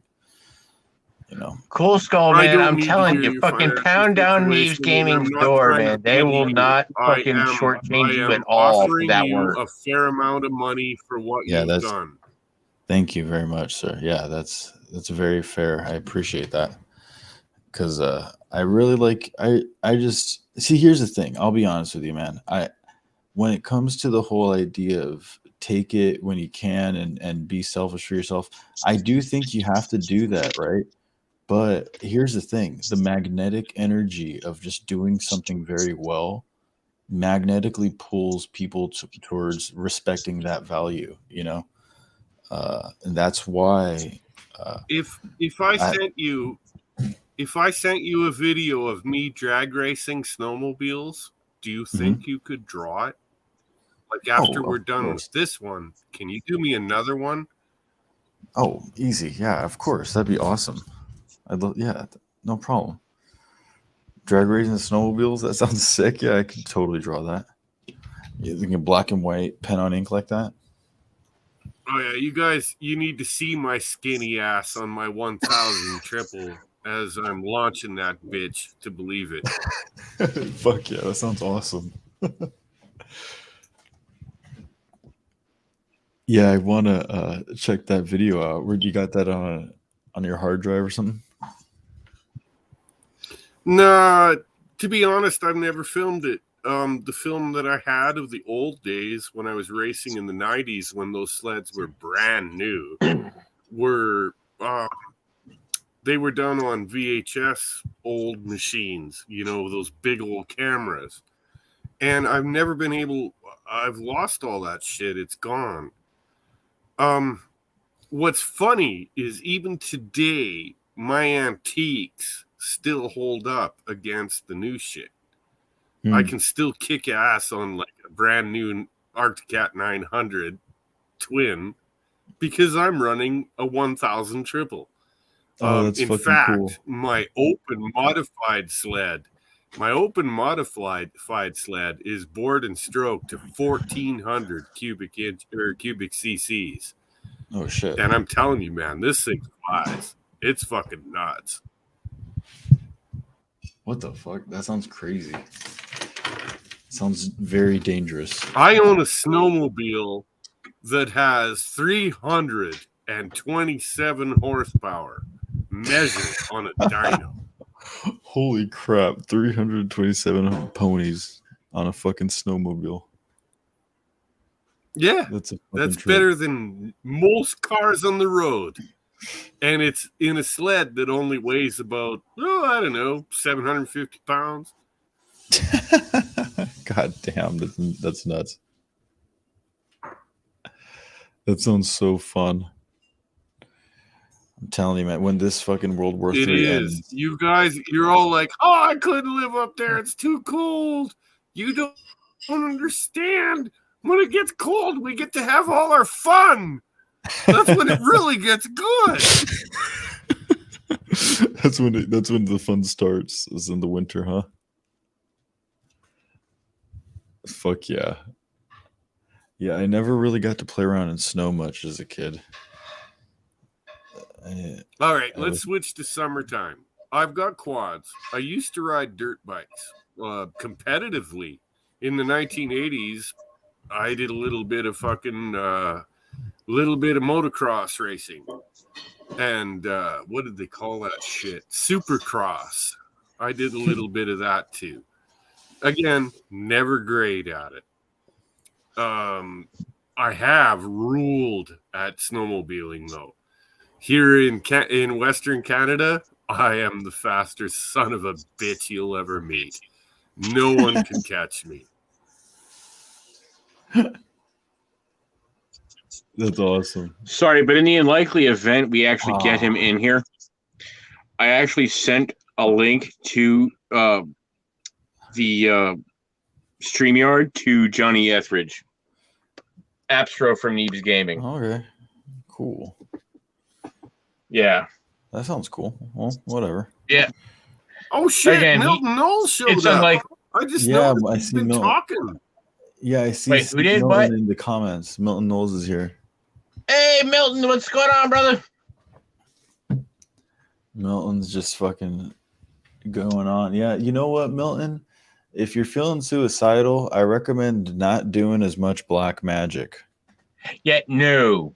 I'll be honest with you, bro.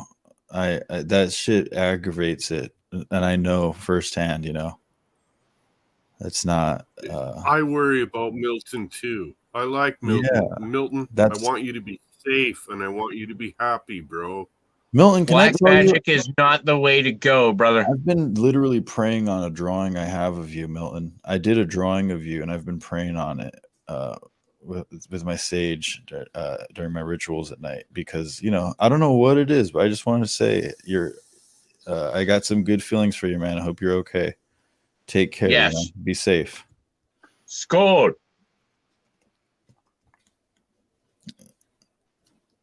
But yeah. Black magic is not the way to go. Green magic, helping your fellow man, that is the way to go. Yeah, something Power like that. for power's sake is no fucking no. Yeah. You want to help your fellow man. Yeah, I don't Do think not people- damn your brother. See, that's the thing, though. I don't think people just do it for power's sake. It's just because life sucks. They have good reasons. It's like I can't argue with the reasons. For people getting into that shit. It's hard for me to judge. Black magic is literally power for power's sake. It's almost like being a fucking Sith.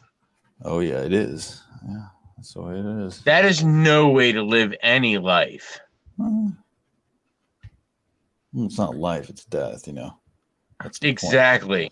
But that's the thing with the whole concept of eternal life and the Holy Grail and what Jesus really meant and shit. It's really just love and light and peace and choose life. The only time you do horrible things is to do horrible things to equally horrible people. Yeah. I just all I'm You going to do are is throw this out performing there. karmic justice this. on pieces of wastes of human flesh that don't deserve to inhabit them. Wait, what happened? Nobody? I once upon a time was foolish enough to play the dark game. I went to the dark side because I wanted to see. I thought I was smart. And you know what? All I got was horrified and disgusted. Yeah. And I ended up leaving it. Enough was enough. Good. And I found the light. Yep. That's the thing. I will say, good cannot exist without evil. Yeah. That's why I have on my hand, I have technically 2 stars. I have one north pointed star and I have one south pointed star. Good cannot exist without evil. Yeah, that's technically But true. I agree. But at the same like time, what I said earlier, for Milton's sake, I got to say this. For Milton's sake, I got to say this. Yeah. Even in the depths of your depravity, if you turn and beg for forgiveness, it will be given. Exactly. See, that's the really triggering and confusing and crazy and scary part of it. but you have to mean it. It cannot just be words. You have to mean it. Well, yeah, but that's not for you to say. That's for God to say, And when you'd be surprised at how much grace you get. And it's not a bad thing, It's a really And even good with thing. that, at the same time, if there is a God, he will forgive. But if there is not, he will not care. Well, We love you too, Milton. Understand, we love you too. I care about you, bro. Even though that you're on the other side of the fucking world from me, I give a shit. I want to Yeah, make sure you exactly. do okay. yeah, Yes. exactly. That's how I feel.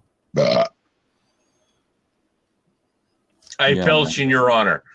I want everyone to be okay, man. I have some friends that are, now on their way to be in 33rd degree Masons, and it's like, I hope they're okay because it got them mixed up in some messed up shit, part of it, and I hope they see the way,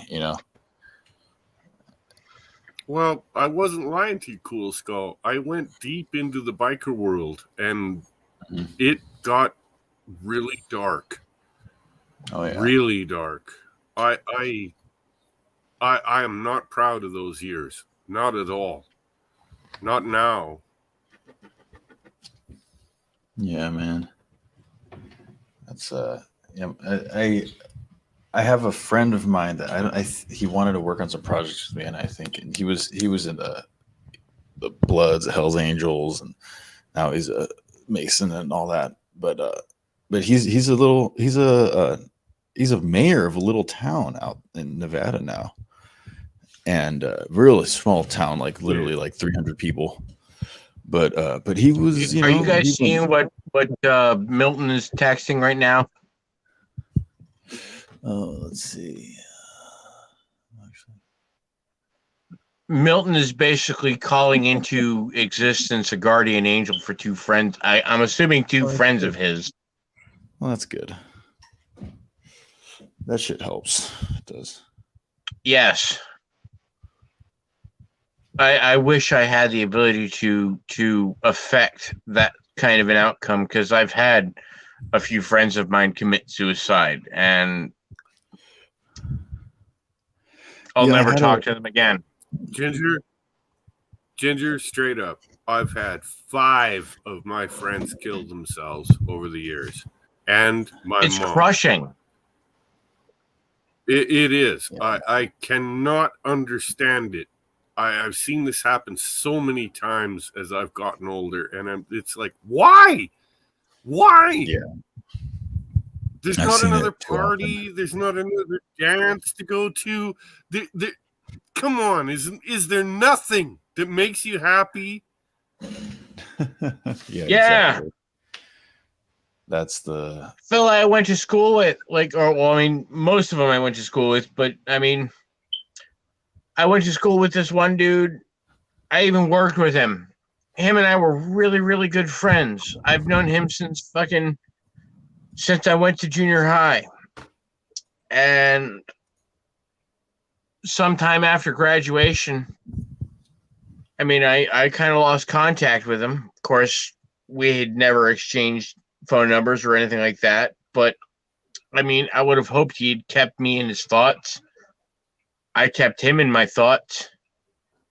But this fella, he had his license to carry, and so he had access to these to a handful of firearms, and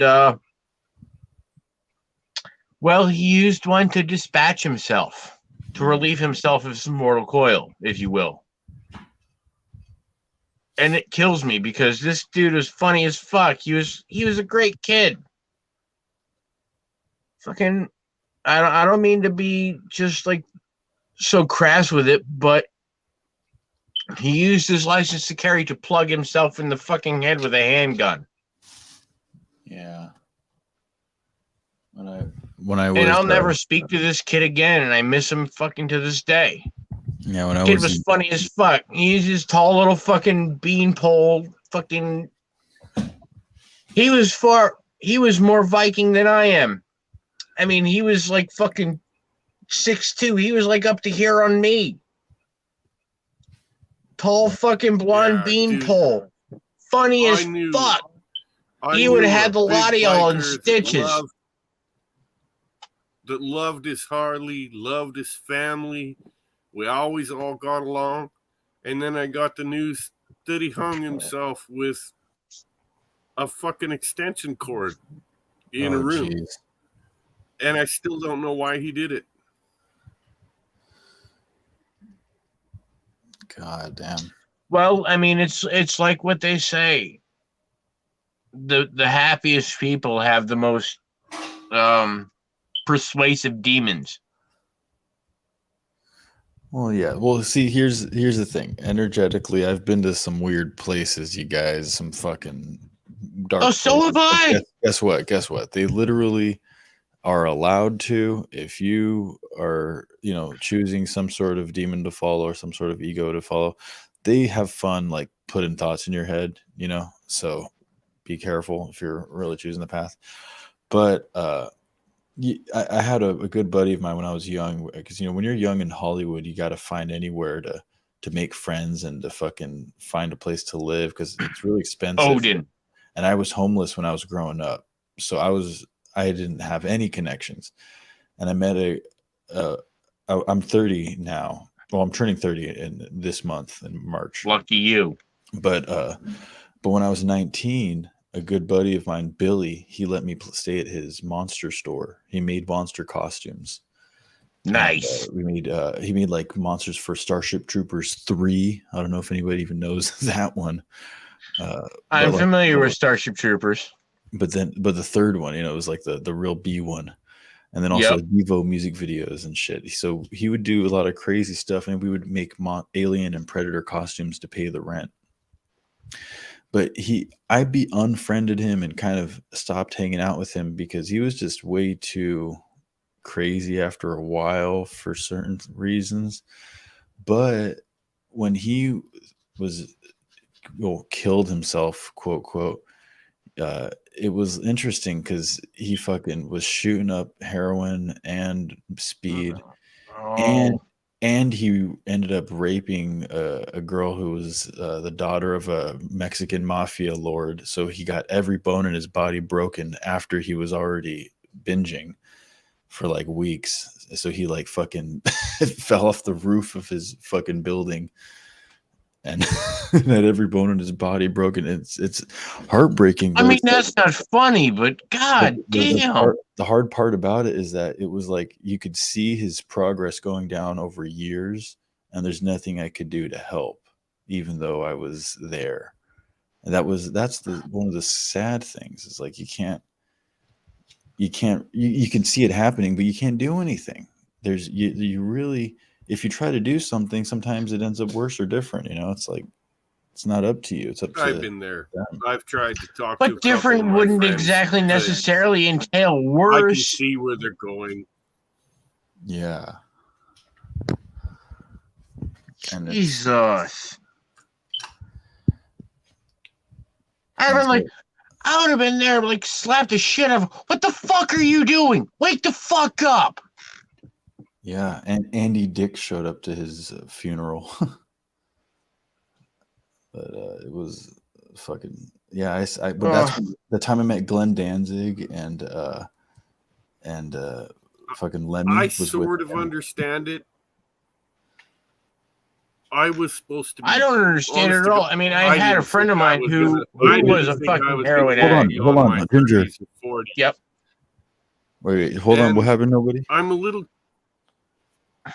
Well, I never thought that I would live beyond my 30s or 40s. I figured for sure I'd die by the bullet or the knife. I really did.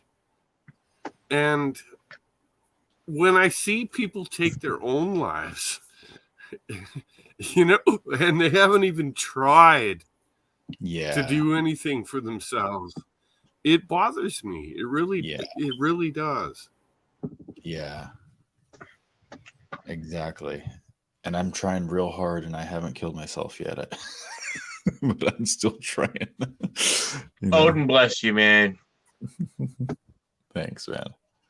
But yeah, I've talked some friends out of suicide before, and then he just ended up committing suicide anyways, fucking Miguel Carranza. This kid was thanking me for saving him. And he went and did it anyways. It's like nothing you can do.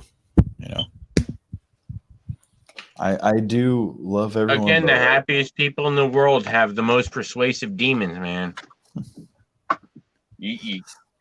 Once they have an idea in their head, it's almost impossible to fucking get it out of them. Mm-hmm. It's horrible, but yeah. Not always. I know a guy that's doing really, really well. That's happy as a moon pie. He's just fucking sweet as all get out. He's happy as fuck. And because he's making tons of money and everything's going for him. Take that shit away from him and see how... Dude, you guys don't understand. I have been at the bottom of the barrel. I have been on the streets. Tell that to Chris Farley or his brother. I literally picked myself up from nowhere. Yeah. Good, man. I can tell though, because the way that you tell stories, it's not like like you haven't been there, and you don't get those stories without actually experiencing the shit. Hell yeah, man. You don't know. I can remember, this is a long time ago. I left Edmonton. This is in northern Alberta. And I moved to a southern city called Calgary because I wanted to get away from all the drugs that my friends were doing. I was done. I wanted to get away from it all, and that was that. And even in Calgary, I couldn't get away.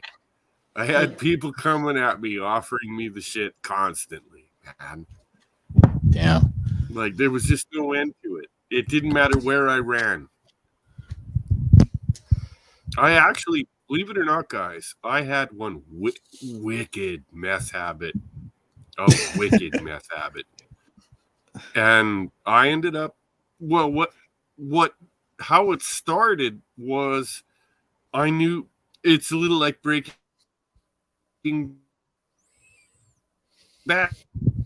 I knew we started making the stuff and we made good shit. And then, of course, everyone you're selling it to wants you to try it in front of them. Yeah. And the next thing you know, you're hooked through the bag. Oh, God. Like, it was just a nightmare. It really was. It was the worst 5 years of my life. Absolutely. Oh, geez. 5 years, huh? Yeah, that's... I'm proud to know that a buddy of mine, over his 15-year heroin addiction, he finally got out of it. He broke it twice. Like, he broke it and then he went back. But he's fine now, and he's all taking care of business and a homeowner and running his audio equipment company. But he was hard Good for in it him. Hell yeah. because even though he felt messed up and he was all in that shit, he could still work and no one would notice, It's like, but yeah. No, I had a heroin addict friend too. And what kind of bothered me about his whole situation is he's still doing it. He's in his late 60s now. He told me, he said, look, man, you can live with a heroin addiction. You just can't live without it. Yeah, exactly. Yep. That's the problem. Yeah, you can live with a heroin addiction up until you have too much of it, and then you just stop breathing. Well, yeah, kind of. Basically, but not really, I had a friend of mine that I used to work with at the local grocery store who had a heroin addiction, and he has occasionally stopped breathing. Oh, yeah. He's gone to rehab clinics at least 3 times in his life.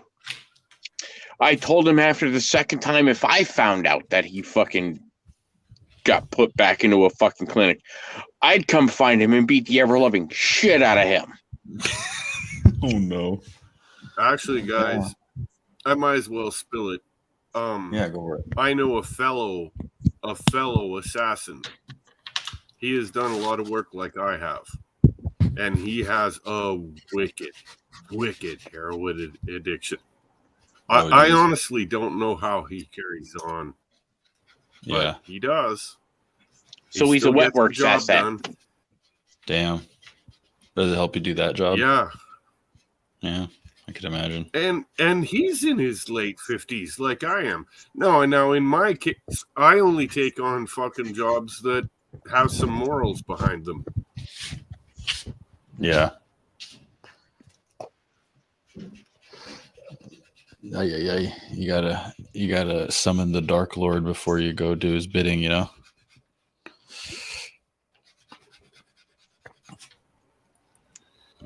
It's not like that. Sometimes let's talk about the avenging angel.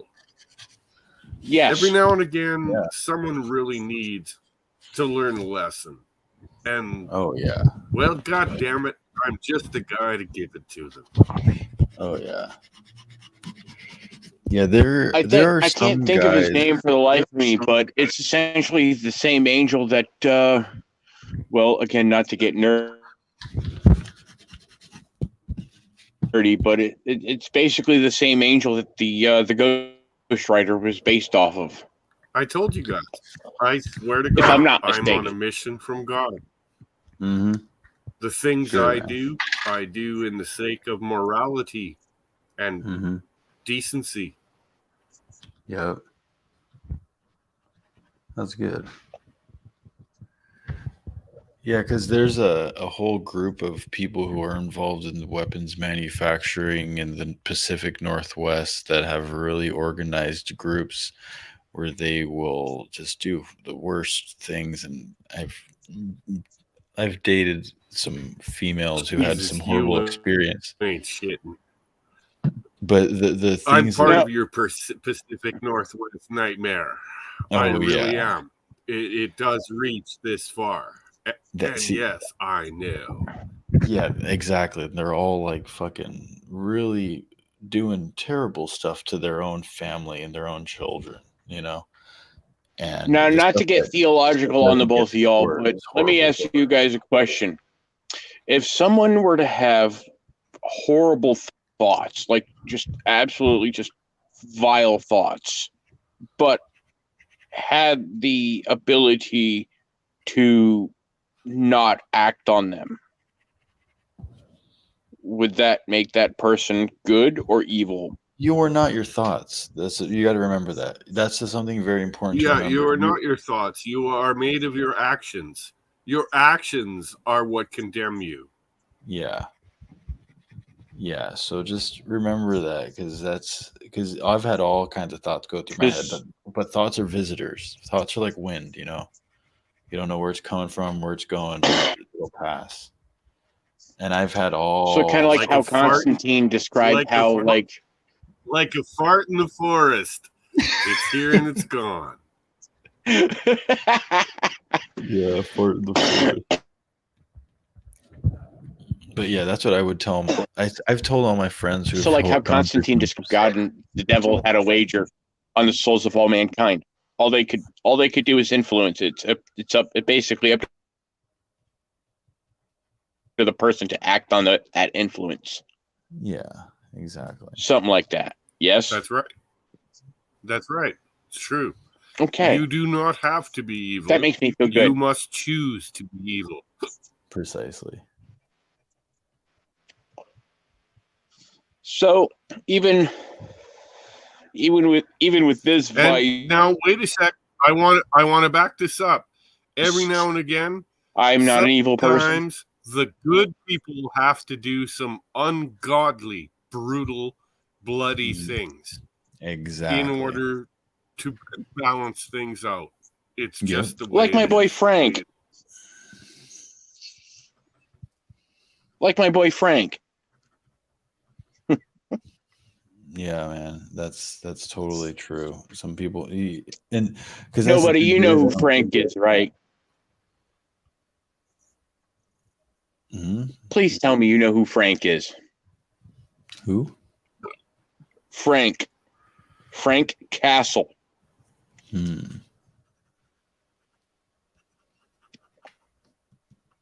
He's also known by another name, probably a more common name. As a matter of fact, I was talking to you about him earlier in the stream. Well, I didn't actually mention his name, but someone who does horrible things to horrible people for good reason. The Punisher. Oh, yeah. The Punisher, yeah. Frank Castle. That's a really good well, archetype. If you want to get deep into the internet or deep into the bikers, ask some Hells Angels if they've ever heard of the Nazi out of Western Canada. I can only assume they're referring to you. Yes, they are. That is my Okay. name. I am the Nazi. How did I call that? Oh man, nice. And actually, dude, the funny part is they call me that because of the fantastic, incredible big crystals of crystal meth I used to make. Hitler's glass. That's Well, what not for nothing, but Frank would look rather low on you. I'm just saying. That's Hey, awesome. man, Hitler's and glass. frankly, I'm not really proud of it. I'm not. Okay. Yeah, I did a good job. Everyone loved the shit, but holy fuck, I ruined a lot of lives. Oh my god. Yeah. That's terrible.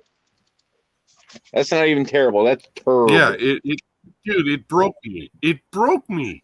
It made me a Yeah. I completely watched a video on different Instagram person. that broke me the other day. I cried like a bitch watching this video on Instagram. Hey, Ginger, I have a feeling that when nobody said broke me, it's slightly different than you watching a video on Instagram. Oh, I'm sure. But yeah, that's But see, him and I have a slightly different moral compass. I'm sure. do you?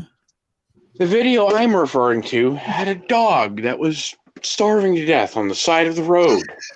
Oh no. And this thing barely didn't even have enough energy to get itself up. Oh. And all it could do was like a faint yelp for some kind of help. And this person, I don't know if it was male or female, frankly, I don't care. But this person picked this dog up, brought it home, or brought it to a vet's clinic. And between them and the vets, they nursed this poor dog back to health. Oh, that's good. Nice. Not gonna lie, I cried like a bitch. To let you know, my current dog, I couldn't have been happier with it. I bought it off the natives. I gave them a few bucks for it for, some extra moose meat or whatever, shells, whatever they're going to do. Yep. It is the most wonderful and loving dog I've ever owned. This damn thing loves me beyond words. I mean, I can't describe how much this thing is attached to me. And see that gives me all the kinds of warm and fuzzies. That's good. Makes me feel good.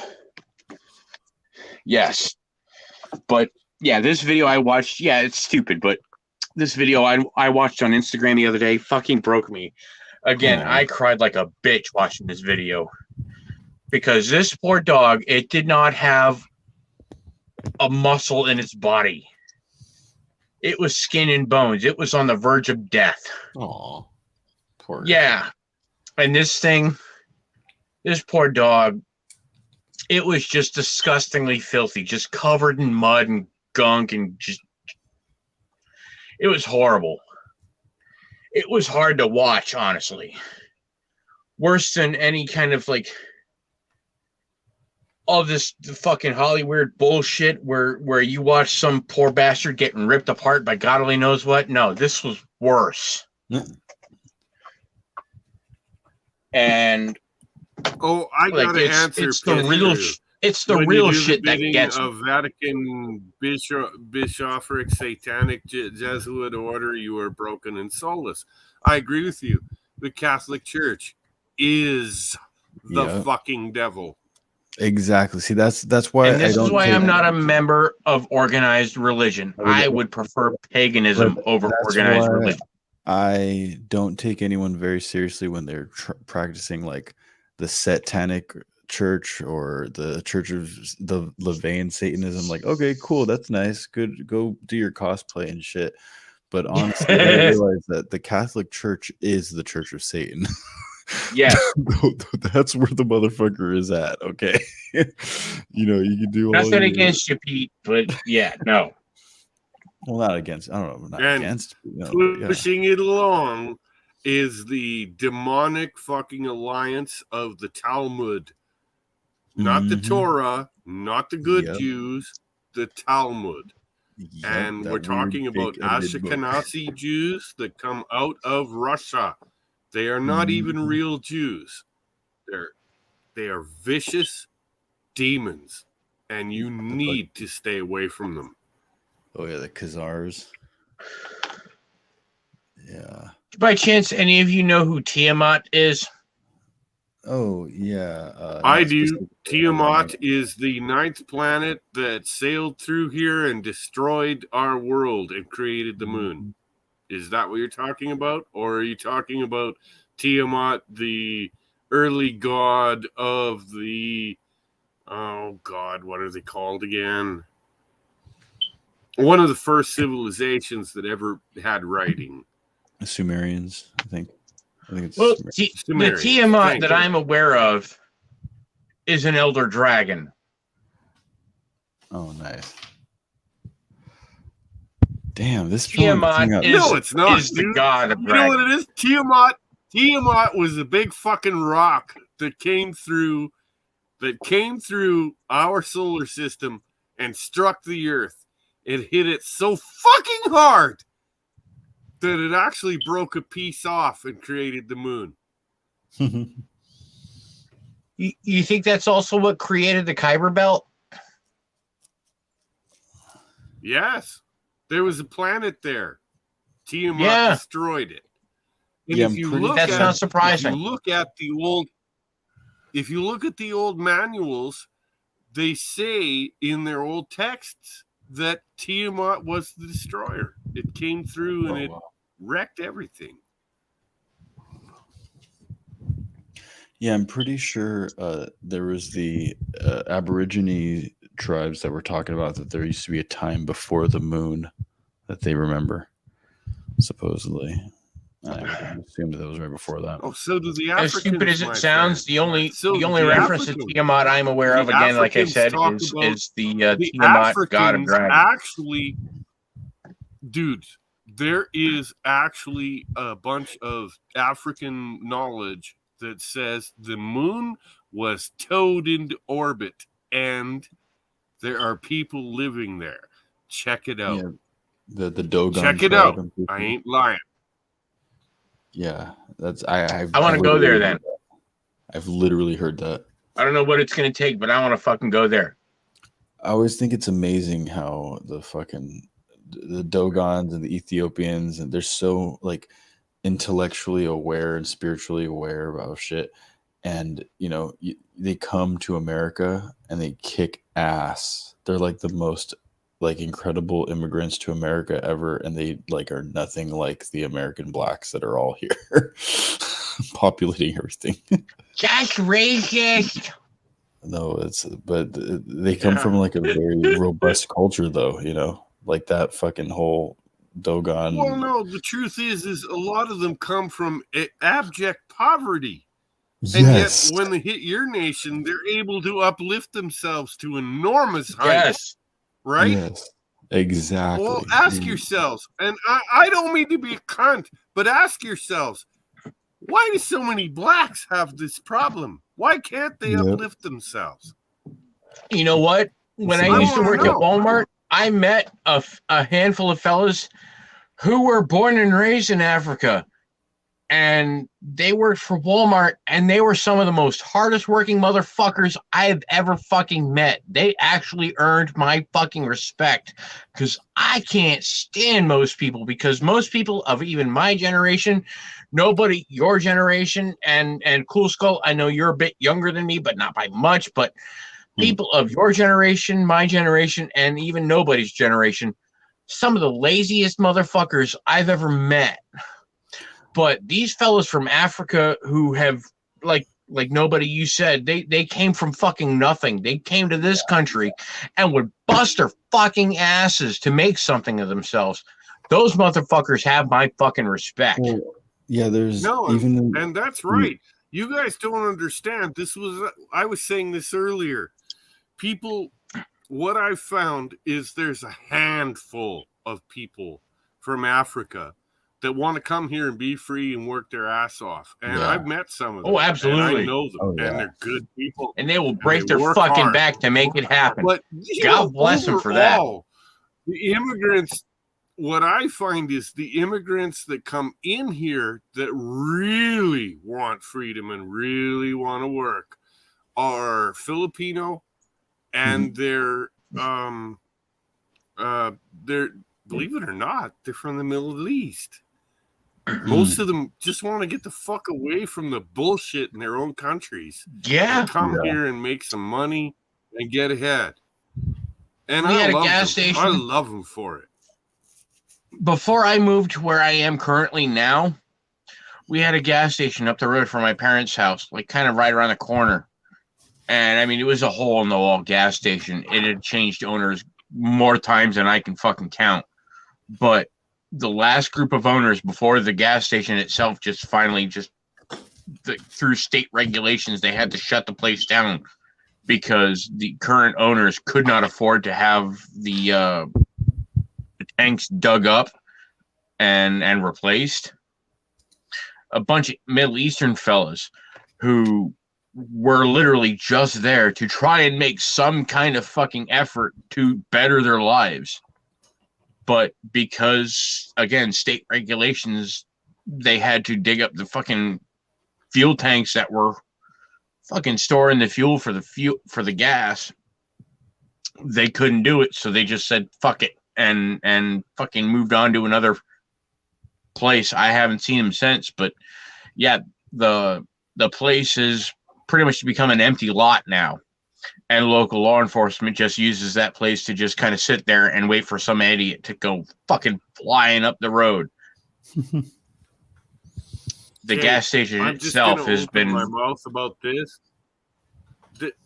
I can't believe the work you're doing, Cusco. This is fucking thanks, man. awesome. Yeah.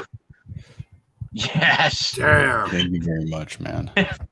You Todd gotta roll McFarlane, this eat your shit heart out out. in a pipe and mail it to me, because I will be very disappointed if I don't get it. Oh, dude. Hey, who's the new guy in the Dude. chat or in the stream here? Who's that? Trust me, you're getting this. Yeah, no, this is Pith Crew. Hey, what's up, Pith Crew? Skull. What you up to? Can we hear you? Are you on the audio, Pith Crew? Yeah, hello. Hey, what's up? Bit gaming shit. That is I'm so just chilling, wicked. man. Just listening to Great. these guys sound ignorant about African nations and just monolithing every single African country into into one amalgamous gunk when there's like 52 different nations within that continent. So I'm just listening to this. I'm chilling. How are right, we sir. ignorant? Please I do will tell. No, I agree. I am ignorant about that. You are right. There are different Oh yeah, sects, it's a different humongous nations. continent. and they do not think the same. And I am aware of that. And also As am I. I've known many. But I want to know how I am apparently ignorant. Wait, hold Because on. I've known many different Americans who don't even go by the term black, who aren't the stereotype that you were trying to like portray. Like, Well, here's another thing I'll add to all this. Anything you can throw on the stereotypes of the blacks is the same thing about the stereotypes of probably any far out, any extreme mind controlled person in any fucking stereotype, you know. Yeah. And it's just because it's conditioning. You're right. Yeah, it's just the conditioning. And I would, you know, anytime It that is you conditioning, guys. anytime that someone They would keep accuse telling me or me that my because friends, I'm white, I must be a Nazi and an asshole. And the truth is there's nothing further from the truth. yeah, exactly. I don't care what race you are. I really don't. Pith, you know what this is? It seems to be copper, or is it bronze? Yes. Exactly. Copper. I have 110 pounds of it sitting right next to me. Tell me I'm lazy. No, well, that's not the point, though. But whatever. Yeah, yeah, that's so. No, cool. I'm not calling you lazy. I was just saying the way you were referring and just monolithing Americans who are melanated. It's just kind of like it's not. It doesn't make. It's too general. Like using the term black even to describe like a lot of people is just like not constructive. Nah. It's too broad of a net No, because dude, you have an excellent point. you have Not people everyone even- in Africa is the same. I know this. I've served. Oh, I in never Africa said they as a were. soldier. I know damn well. No, you that said they're not all the American. same. It was someone said American quote unquote blacks. That was me specifically. I'll take full responsibility for that.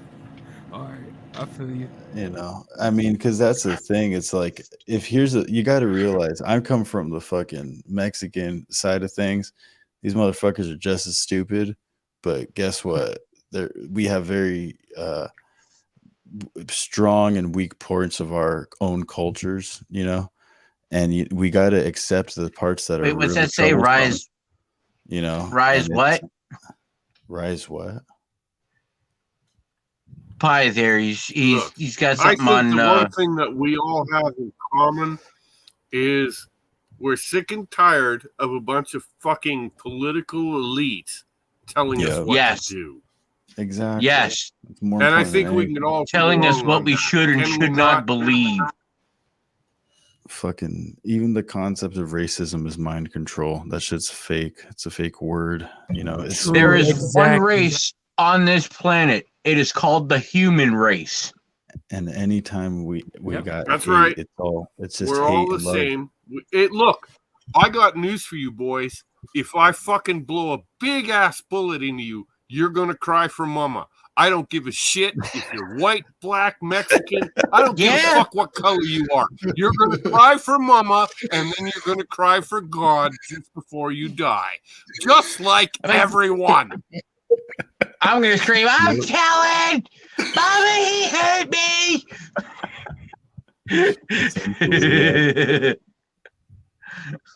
I'm a big old mama's boy. I'm not even gonna fucking lie. I'm a big old mama's boy. Wait, so Pithker, I love what my happened mom. to Michael? He got a heart attack or something? Oh yeah, so Mike, he got a heart attack, man. Like Oh fuck. I think he was mixing uppers and downers or something, and Mm. next thing you know, That's brutal. he had a heart attack. Sheesh. But he's okay though? he's okay though. Yeah, I've seen people Look, come I out just of that gotta ask. paralyzed. Did he get the fucking vax shot before the heart, just shortly before the heart attack? That Please. might have something to do with it because I've been seeing articles where these doctors are finding in their deceased patients, like they're finding like fibers and like long stringy material within the corona or within the Yeah, arteries man. of people's They're bodies. killing y'all. It's a lot They're of killing stuff like y'all. Yeah. See that? So I have to. I'm gonna find out. That's I'm gonna interesting. find out if he was vaxxed because that shit like is God be with you, man, because I mean, they're gonna bury that shit as fast as they fucking can. Oh yeah. yeah. They make it hard to find the details, and they're very disorganized. I know a guy that was working at one of the vax centers, and they're so disorganized with their records that there's no way to even verify that you actually did get it. And I think what pisses me off the most is that if you get vaxxed, and if something horrible happens to you because of you got vaxxed, you and your family can't do a fucking thing about it. Yeah, That's what pisses me off. That's But true. and that's the thing. That's with the whole racism thing. They set you off with that, and then behind that, they take the doctors and they really fucking infiltrate. They're like, "Oh, okay, now that they're mad about each other about racism, let's fucking give them these fucking diseases." Honestly, and on top of that, Exactly. these And people you know who what? are masquerading as as our governance, they actually are hiding behind these corporate entities, so they're not Yeah. even being held liable for Yeah. any of this shit. Exactly. For That's right. stealing people's That's estate, right, bro. for That's dead denationalizing right. people. Yep. Like, they've been committing these crimes for so long, but people are waking up. They're So crimes against humanity, Pith. Mhm. You know it Yeah. is, and I know it is. truth. Yep. That's true. And it's this shit like this right here that makes me want to turn half these motherfuckers into a fucking Pez dispenser. Yeah. Holy shit. I I feel you. I feel you. Those elites, man. I like that's turning really people what it into is. Pez dispensers, bro. I've done Me it. too, because at least there's entertainment behind it. Oh man, ginger drunk. No, this the is truth ginger real. is those stupid sons of bitches actually taught me how to kill them. Yeah. I mean, yeah. They paid you to learn how to take them out. Uncle Sam taught me how to do all kinds of fun shit to bad people. Oh. I know how to drive, load, and shoot in And Abrams. honestly, I'm going to stand here right now on Cool Skulls. If y'all are racist, you're fucking junk. You don't deserve to exist. We are Exactly. all human Racism beings. is I not love even you all, real. regardless of your color or your religion. I don't give a Racism- shit what the man says. It's hatred. Racism was created to distract people from Yes. the robbery of their birthright and their pedigree. It was just created Preach. as a schism operation by the Vatican operatives and the Roman courier. They don't care about us. They just made up this racism shit to have us clawing at each other's necks while they funnel our energy into their offshore bank accounts and shell companies. Yep. Damn straight. Raid the bro. Vatican. They Damn can't straight. molest us all. Fuck the Pope. Free the children from the re-education camps. Public school Yes. is human chattel slavery. Public school is, what do they call it? Indoctrination. Indoctrination of using animal husbandry as a technique to condition humans. Yep. Like, it's all like free the children from the public education camps. You know, no, what's funny is I was walking in front of a old school in, well, not an old school. It was in 2014. I was walking in front of an elementary school, and they had a poster of a unicorn, and it was educating children on the multiple different types of genders and sexual identities you can identify with. And this is literally a fucking elementary school. It's just disgusting. Yeah, Like, they're Does anybody here follow Sydney Watson on YouTube? never. Who is it? Oh God, she is a Valkyrie by any other name. Oh, cool. A very attractive dual citizenship Australian brunette. She actually posted something on Instasham today. Speaking to that though, in Fair something, New York, for kindergartners now, there is a kindergartner registration form where the parents are allowed to sign male, female, or non-binary for a kindergartner. Like, are you fucking kidding me? Any Are parent, you insane? any parent that puts non-binary to their kid is a fucking child molester. Very likely. No shit. That's so weird. What the fuck? I agree. Chances are good they're already sticking their dick in the kid. Yeah. How much good you wanna bet? 90%. Yeah, that's so twisted. I think it's used as a schism operation to confuse people, because the more you can have people confused, the more you can control them with esokinesis. Yep. You can control, you can manipulate their reality. Like, Very, The mind reels. very real. yeah, Dude, I'm glad you're here. You Yeah, that have was some good. serious insight. Keep talking. Yeah. Absolutely, man. I'm just learning. I'm just learning. Good. That's what we all are. You and me both. No, you're saying what I want to hear. You really are. I mean, I have an old soul, but god damn it. Because we have to. I don't even think that it's even entertaining at all to have a bunch of fucking people agreeing about anything in general. Fucking- I've been in different art communities, music communities, different scenes and shit. It's all a bunch of assholes. I Yep. don't care which community it is. Yep. They're all fucking jerks. Mhm. They're all trying to walk on top of each other for fucking dick sucking. Literally, like, just to get in the industry, like, Yeah. willing to do anything. And I can't hate on them because to each their own. But those kind of people, man, they don't care. It's like, Wait, really quick. I'm pretty sure I remember Mike from breakcore and harsh noise electronic music world, right? yep, yeah, that's where you probably met him. He came back to Frederick and he was rocking one of your hoodies, your Cool Skull merch. Aw, that's sick. Hell What the yeah. fuck? In Frederick, Maryland. Wait. Yeah, man. How did he have one of my merch? That's crazy. I don't even have that many hoodies that I made. He was rocking By it. the way, Yeah. Drew, you see this beautiful piece of artwork that Cool's working on? Yeah, That's man. for me, Cool man. is a I'm It buying looks this fucking shit. incredible. Buying some this. deep underground military base, It's fucking gorgeous. galactic And war I have a type name shit. for it, Cool Skull. Apocalypse.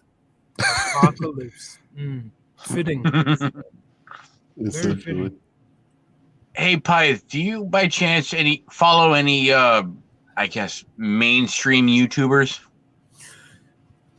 Yeah. I follow Baldwin Bankrupt, the guy who always travels around Eastern Oh, Europe. I like Belden Bankrupt. He's Yeah, awesome, man. he's genuine. He's a genuine guy. I think he's a genuine guy.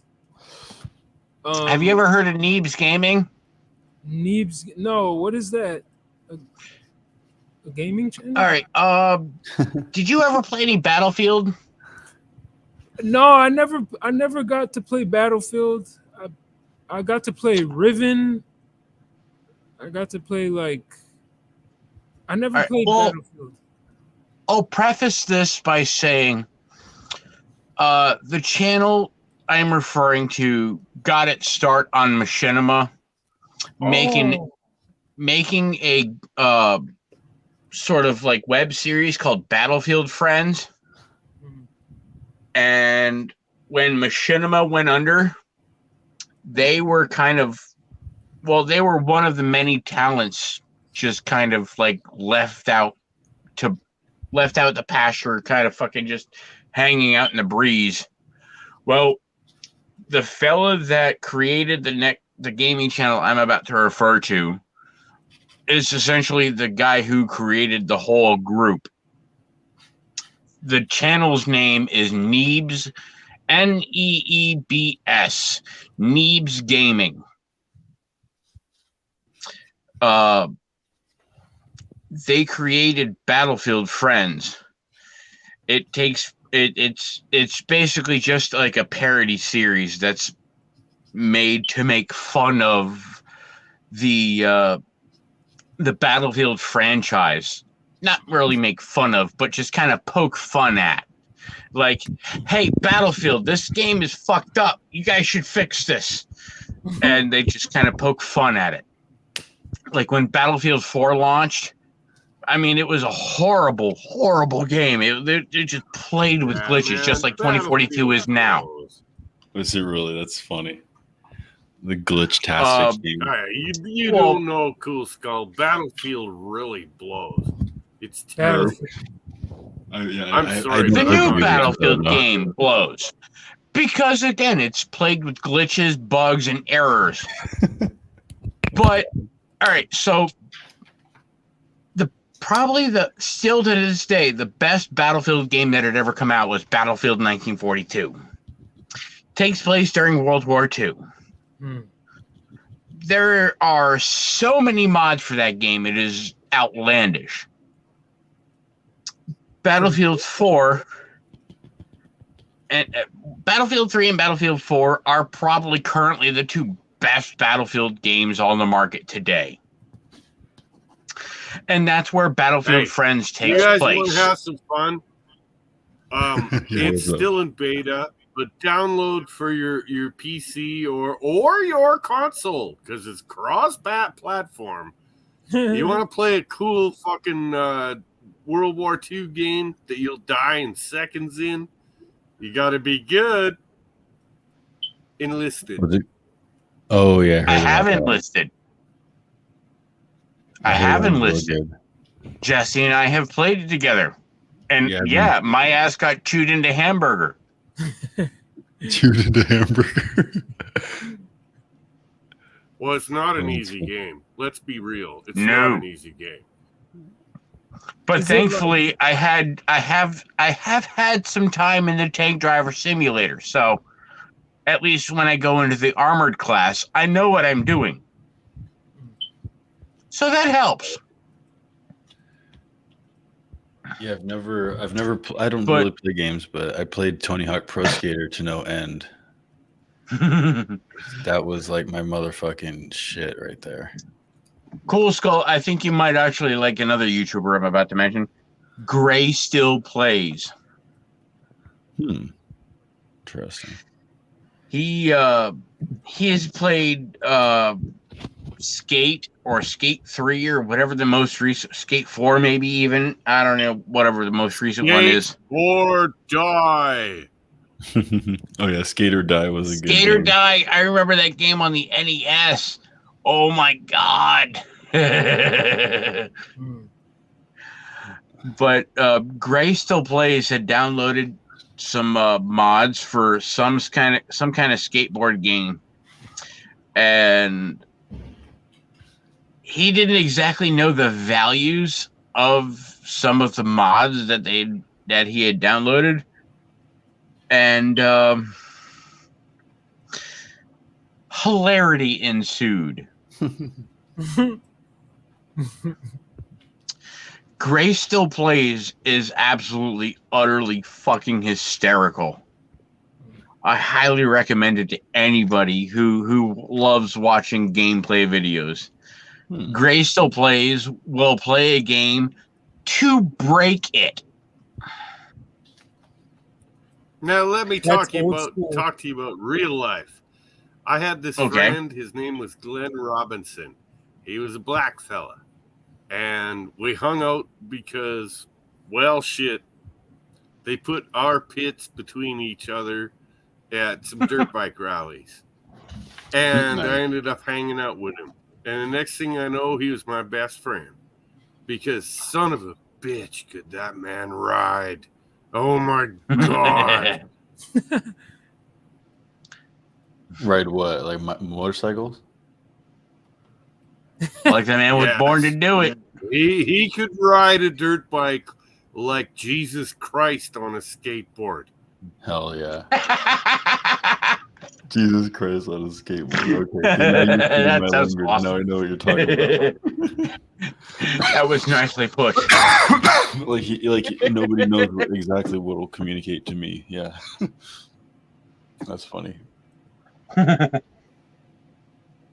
Yeah, my buddy Tony, he's been building his own motorcycles because he has a few, and he has a little studio where he bent his own metal for his own body and shit, trying to make all custom bikes, and that just seems like a very expensive hobby. It is a very expensive hobby. I still drag race snowmobiles, and I'll be honest, I still drag race Top Fuel motorcycles in my little nowhere fucking town, but I still do it. I've not given up. I still play the game. That's cool. Hey, you know what, man? Whatever makes you feel young, go for it. Wear a helmet. Yeah, it makes me happy, Ginger. Yes. It's what I do. I'm all for wearing helmets. I am walking, talking, living, breathing proof that helmets save lives. My head has collided honest with a God. steel cable. I ain't gonna lie. Super helmets are well worth the money. Yes. If you're jumping on a dirt bike or a snowmobile with just a pair of fucking rubber boots, and You going deserve for it, whatever the you're fuck's an gonna idiot. come to you. I'm gonna scrape you up down the trail somewhere. That's what's gonna happen. I'll tell y'all what. My head fucking collided with a steel cable back in high school. I am lucky. I had a bicycle helmet on my head. Damn. I was probably doing about 12, 15 miles an hour on a mountain bike, which doesn't sound like a lot, but 12 to 15 miles an hour is a fucking lot for a human body. Yeah. It split my helmet all the way through my left temple to the right rear crown of my head, and I managed to walk away. I'm 100% with it. A fucking helmet can save your life. Yeah. A lot of people Absolutely, say, man. I'd rather be dead than maybe in a wheelchair. You know what? You might not even be in the wheelchair if you're wearing the fucking helmet. Yeah. No shit. I am walking, talking, living, breathing proof that helmets save lives. My mother can and will attest to this. Because if I didn't have that helmet on, I either A, would be a vegetable, or B, wouldn't be here right now. I keep seeing these videos of, these younger black fellas fucking riding quads and riding dirt bikes through the streets, and they're just giving her. And by God, can they ride, man? Holy shit. It's fucking awesome. It's nice to watch. What bothers me is none of them Their lack of helmet. wearing helmets. Yeah, I actually saw. Wow, I'm right really? here. You're really You're right taking here a in risk there. In LA, right here on Obama Boulevard, there was an army of quads. It was probably about 1,000 guys going down on quads, busting wheelies, standing on the back of it. There, I saw maybe 20% had helmets on. Damn, that's retarded. Very few, but it was a ton of them. Just They were on quads. begging for fucking brain damage. Yeah, permanent. Yeah, it was And what pisses me off about that, and I'm sure fucking nobody's right there with me with this.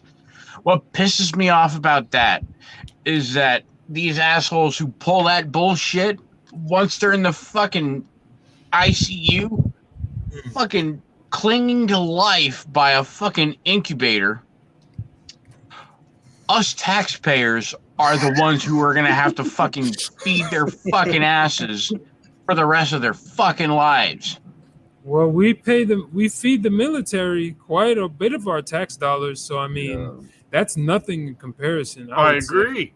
Yeah. You know what? I agree. I think I'd much rather pay the fucking defense bill than If you pay wanna some go asshole ride who your fucking dirt bike and couldn't have be bothered some to wear a fun, fucking compared helmet. to what you spend on injured soldiers, it's nothing.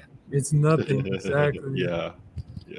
At least the injured soldiers had the fucking spine to fucking fight for their country. Fuck that country shit, man. This is not even a real country. This shit is a corporation, dude.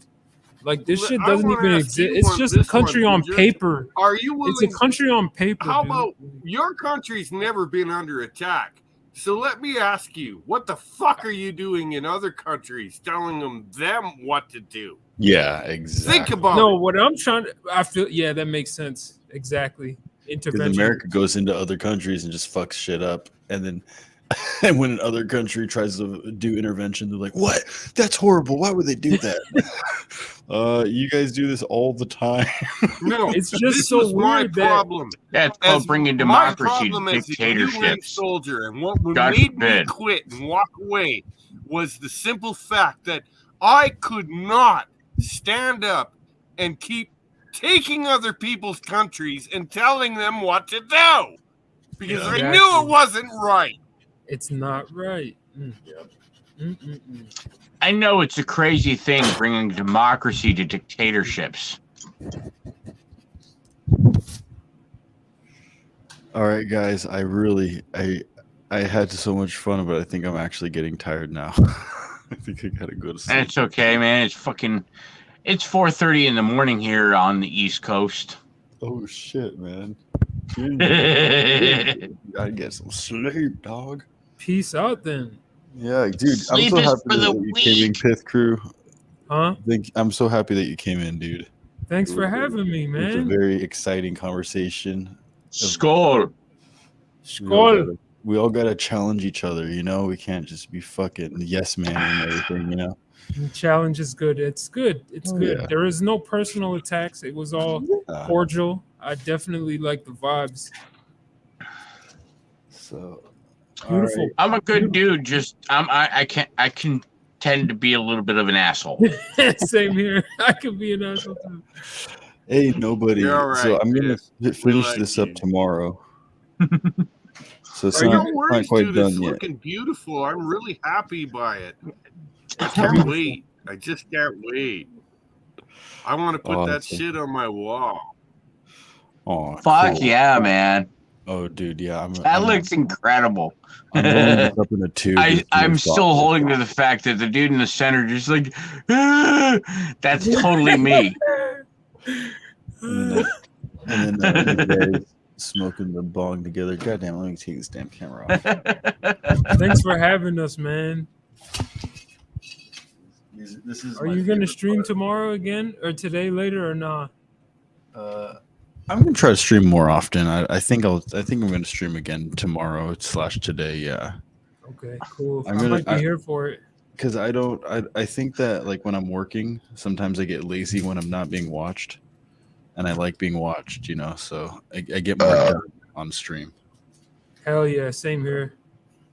Yeah, and I see you working on there too, man. Yeah, I'm in my little MS Paint sanctuary. This is Doing what I that. like to do. Doing that pixel art thing. Yeah, exactly. I Yo, want you all to remember. Dude, You that looks have fucking friends. sweet, man. Thank You you. have friends. And we I mean, that care looks about very you, and Native we will American. help you if necessary. We have friends among us. This is good. Yeah, man. Pies, I don't know what it is about it, but that looks very Native American.